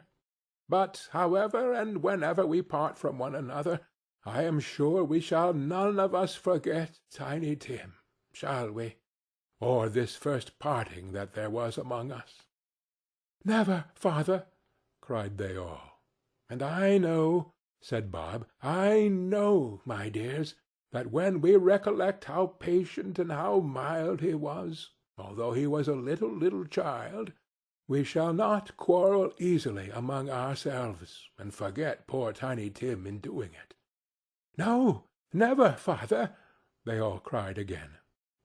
I am very happy, said little Bob. I am very happy. Mrs. Cratchit kissed him, his daughters kissed him, the two young Cratchits kissed him, and Peter and himself shook hands. Spirit of Tiny Tim, thy childish essence was from God. Spectre, said Scrooge, something informs me that our parting moment is at hand. I know it, but I know not how. Tell me what man that was whom we saw lying dead. The ghost of Christmas yet to come conveyed him, as before, though at a different time, he thought. Indeed, there seemed no order in these latter visions, save that they were in the future, into the resorts of business men, but showed him not himself. Indeed, the spirit did not stay for anything, but went straight on, as to the end just now desired, until besought by Scrooge to tarry for a moment. This court, said Scrooge, through which we hurry now, is where my place of occupation is, and has been for a length of time. I see the house. Let me behold what I shall be in days to come. The spirit stopped. The hand was pointed elsewhere. The house is yonder, Scrooge exclaimed. Why do you point away? The inexorable finger underwent no change. Scrooge hastened to the window of his office, and looked in. It was an office still, but not his. The furniture was not the same, and the figure in the chair was not himself. The phantom pointed as before. He joined it once again, and wondering why and whither he had gone, accompanied it until they reached an iron gate. He paused to look round before entering. A churchyard. Here, then, the wretched man whose name he had now to learn lay underneath the ground.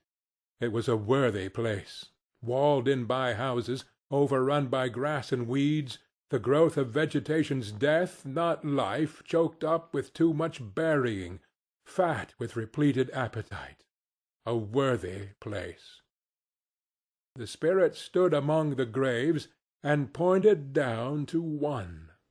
He advanced towards it trembling. The phantom was exactly as it had been, but he dreaded that he saw new meaning in its solemn shape. "Before I draw nearer to that stone to which you point," said Scrooge, "answer me one question. Are these the shadows of the things that will be, or are they the shadows of things that may be only?" Still the ghost pointed downward to the grave by which it stood. "Men's courses will foreshadow certain ends, to which, if persevered in, they must lead," said Scrooge. "But if the courses be departed from, the ends will change. Say it is thus with what you show me." The spirit was unmovable as ever. Scrooge crept towards it, trembling as he went, and, following the finger, read upon the stone of the neglected grave his own name, Ebenezer Scrooge. "Am I the man that lay upon the bed?" he cried upon his knees. The finger pointed from the grave to him and back again. "No, spirit! No, no, no!" The finger still was there. "Spirit!" he cried, tightly clutching at its robe, "hear me! I am not the man I was. I will not be the man I must have been but for this intercourse. Why show me this, if I am past all hope?" For the first time the hand appeared to shake. "Good spirit," he pursued, as down upon the ground he fell before it, "your nature intercedes for me, and pities me. Assure me that I yet may change these shadows you have shown me, by an altered life." The kind hand trembled. "I will honor Christmas in my heart, and try to keep it all the year. I will live in the past, the present, and the future. The spirits of all three shall strive within me. I will not shut out the lessons that they teach. Oh, tell me I may sponge away the writing on this stone." In his agony he caught the spectral hand. It sought to free itself, but he was strong in his entreaty, and detained it. The spirit, stronger yet, repulsed him. Holding up his hands in a last prayer to have his fate reversed, he saw an alteration in the phantom's hood and dress. It shrunk, collapsed, and dwindled down into a bedpost. End of Stave 4.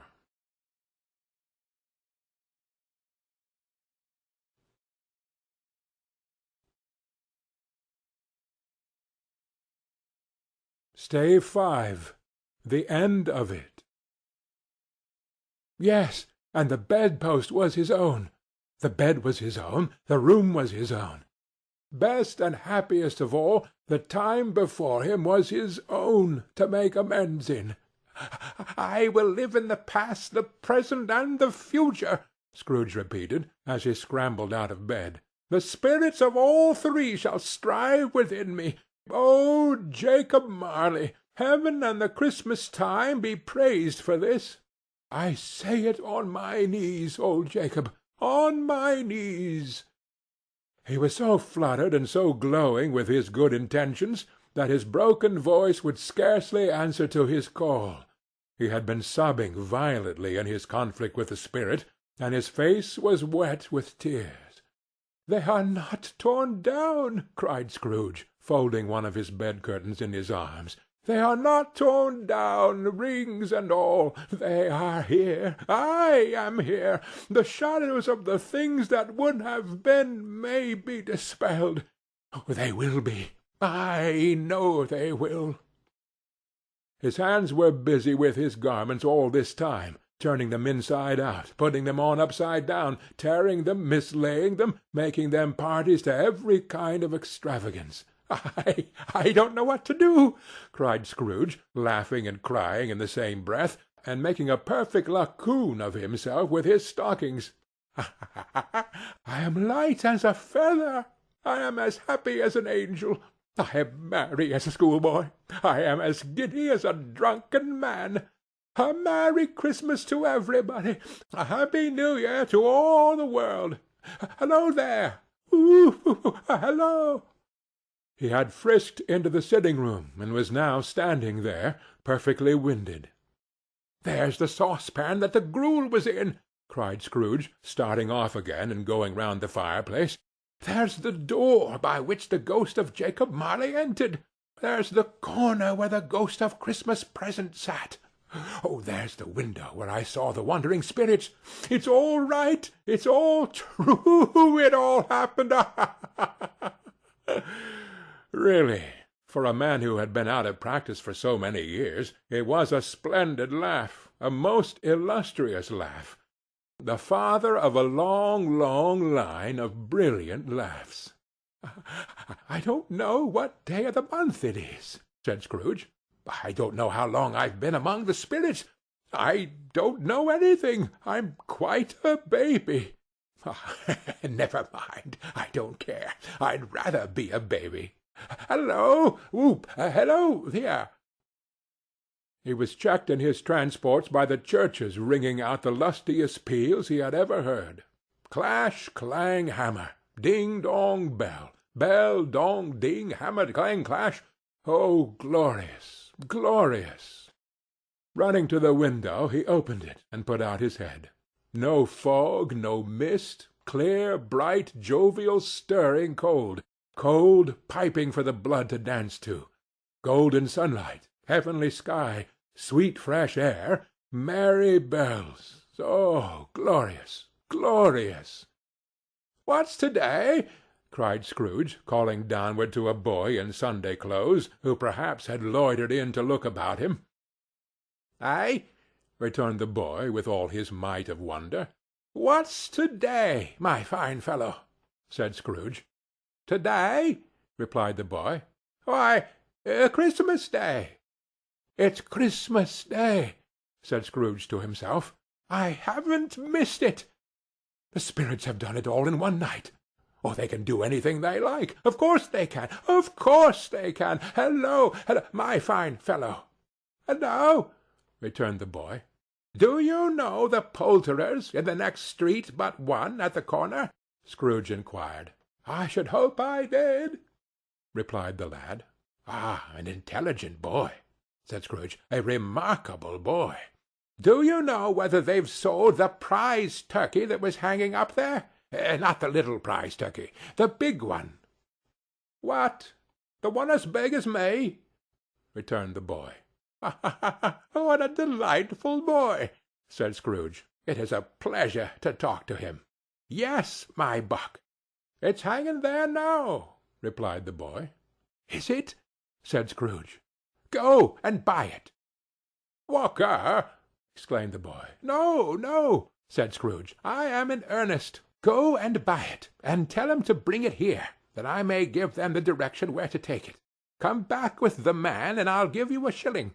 Come back with him in less than 5 minutes, and I'll give you half-a-crown." The boy was off like a shot. He must have had a steady hand at a trigger who could have got a shot off half so fast. I'll send it to Bob Cratchits, whispered Scrooge, rubbing his hands and splitting with a laugh.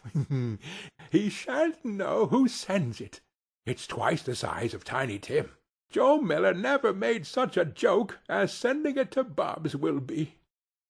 The hand in which he wrote the address was not a steady one, but write it he did, somehow, and went downstairs to open the street door, ready for the coming of the poulterer's man. As he stood there, waiting his arrival, the knocker caught his eye.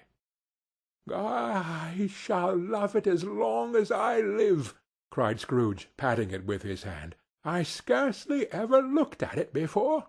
What an honest expression it has in its face! It's a wonderful knocker. Here's the turkey. Hallo! Whoo! How are you? Merry Christmas!" It was a turkey. It never could have stood upon his legs, that bird. He would have snapped them off short in a minute, like sticks of sealing wax. "It's impossible to carry that to Camden Town," said Scrooge. You must have a cab." The chuckle with which he said this, and the chuckle with which he paid for the turkey, and the chuckle with which he paid for the cab, and the chuckle with which he recompensed the boy, were only to be exceeded by the chuckle with which he sat down breathless in his chair again, and chuckled till he cried. Shaving was not an easy task, for his hand continued to shake very much, and shaving requires attention, even when you don't dance while you're at it. But if he had cut the end of his nose off, he would have put a piece of sticking plaster over it, and been quite satisfied. He dressed himself all in his best, and at last got out into the streets. The people were by this time pouring forth, as he had seen them with the ghost of Christmas present, and walking with his hands behind him, Scrooge regarded every one with a delighted smile. He looked so irresistibly pleasant, in a word, that 3 or 4 good-humoured fellows said, "Good morning, sir. A Merry Christmas to you." And Scrooge said often afterwards that of all the blithe sounds he had ever heard, those were the blithest in his ears. He had not gone far, when coming on towards him, he beheld the portly gentleman who had walked into his counting-house the day before, and said, "Scrooge and Marley's, I believe." It sent a pang across his heart to think how this old gentleman would look upon him when they met, but he knew what path lay straight before him, and he took it. "My dear sir," said Scrooge, quickening his pace, and taking the old gentleman by both his hands, "how do you do? I hope you succeeded yesterday. It was very kind of you. A Merry Christmas to you, sir." "Mr. Scrooge?" "Yes," said Scrooge, "that is my name, and I fear it may not be pleasant to you. Allow me to ask your pardon. And will you have the goodness—" Here Scrooge whispered in his ear. "Lord bless me!" cried the gentleman, as if his breath were taken away. "My dear Mr. Scrooge, are you serious?" "If you please," said Scrooge. "Not a farthing less. A great many back payments are included in it, I assure you. Will you do me that favor?" "My dear sir," said the other, shaking hands with him, I don't know what to say to such munificent—" "Don't say anything, please," retorted Scrooge. "Come and see me. Will you come and see me?" "I will," cried the old gentleman, and it was clear he meant to do it. "Thank ye," said Scrooge. "I am much obliged to you. I thank you 50 times. Bless you." He went to church, and walked about the streets, and watched the people hurrying to and fro, and patted children on the head, and questioned beggars, and looked down into the kitchens of houses, and up to the windows, and found that everything could yield him pleasure. He had never dreamed that any walk, that anything, could give him so much happiness. In the afternoon he turned his steps towards his nephew's house. He passed the door a dozen times before he had the courage to go up and knock. But he made a dash and did it, "Is your master at home, my dear?" said Scrooge to the girl. "Nice girl. Very." "Yes, sir." "Where is he, my love?" said Scrooge. "He's in the dining-room, sir, along with mistress. I'll show you upstairs, if you please." "Thank ye. He knows me," said Scrooge, with his hand already on the dining-room lock. "I'll go in here, my dear." He turned it gently, and sidled his face in round the door. They were looking at the table, which was spread out in great array, for these young housekeepers are always nervous on such points, and like to see that everything is right. "Fred," said Scrooge. Dear heart alive, how his niece by marriage started! Scrooge had forgotten, for the moment, about her sitting in the corner with the footstool, or he wouldn't have done it on any account. "Why, bless my soul!" cried Fred. "Who's that?" "It is I, your Uncle Scrooge. I have come to dinner. Will you let me in, Fred?" Let him in? It is a mercy he didn't shake his arm off. He was at home in 5 minutes. Nothing could be heartier. His niece looked just the same. So did Topper when he came. So did the plump sister when she came. So did everyone when they came. Wonderful party, wonderful games, wonderful unanimity, wonderful happiness. But he was early at the office next morning. Oh, he was early there. If he could only be there first, and catch Bob Cratchit coming in late, that was the thing he had set his heart upon. And he did it. Yes, he did. The clock struck 9. No Bob. 1/4 past. No Bob. He was full 18 minutes and a half behind his time. Scrooge sat with his door wide open, that he might see him come into the tank. His hat was off before he opened the door, his comforter too. He was on his stool in a jiffy, driving away with his pen, as if he were trying to overtake 9 o'clock. "Hallo!" growled Scrooge in his accustomed voice, as near as he could feign it. "What do you mean by coming here at this time of day?" "I am very sorry, sir," said Bob. "I am behind my time." "You are?" repeated Scrooge. "Yes, I think you are. Step this way, sir, if you please." "It's only once a year, sir," pleaded Bob, appearing from the tank. "It shall not be repeated. I was making rather merry yesterday, sir." "Now, I'll tell you what, my friend," said Scrooge. "I am not going to stand this sort of thing any longer. And therefore," he continued, leaping from his stool and giving Bob such a dig in the waistcoat that he staggered back into the tank again, "and therefore I am going to raise your salary." Bob trembled, and got a little nearer to the ruler. He had a momentary idea of knocking Scrooge down with it, holding him, and calling to the people in the court for help and a strait waistcoat. "A Merry Christmas, Bob," said Scrooge, with an earnestness that could not be mistaken, as he clapped him on the back. "And a merrier Christmas, Bob, my good fellow, than I have given you for many a year. I'll raise your salary, and endeavor to assist your struggling family. And we will discuss your affairs this very afternoon over a Christmas bowl of smoking bishop, Bob. Make up the fires, and buy another coal-scuttle before you dot another I, Bob Cratchit." Scrooge was better than his word. He did it all, and infinitely more, and to Tiny Tim, who did not die, he was a second father. He became as good a friend, as good a master, and as good a man as the good old city knew, or any other good old city, town, or borough in the good old world. Some people laughed to see the alteration in him, but he let them laugh and little heeded them, for he was wise enough to know that nothing ever happened on this globe for good at which some people did not have their fill of laughter in the outset, and knowing that such as these would be blind anyway, he thought it quite as well that they should wrinkle up their eyes in grins as have the malady in less attractive forms. His own heart laughed, and that was quite enough for him.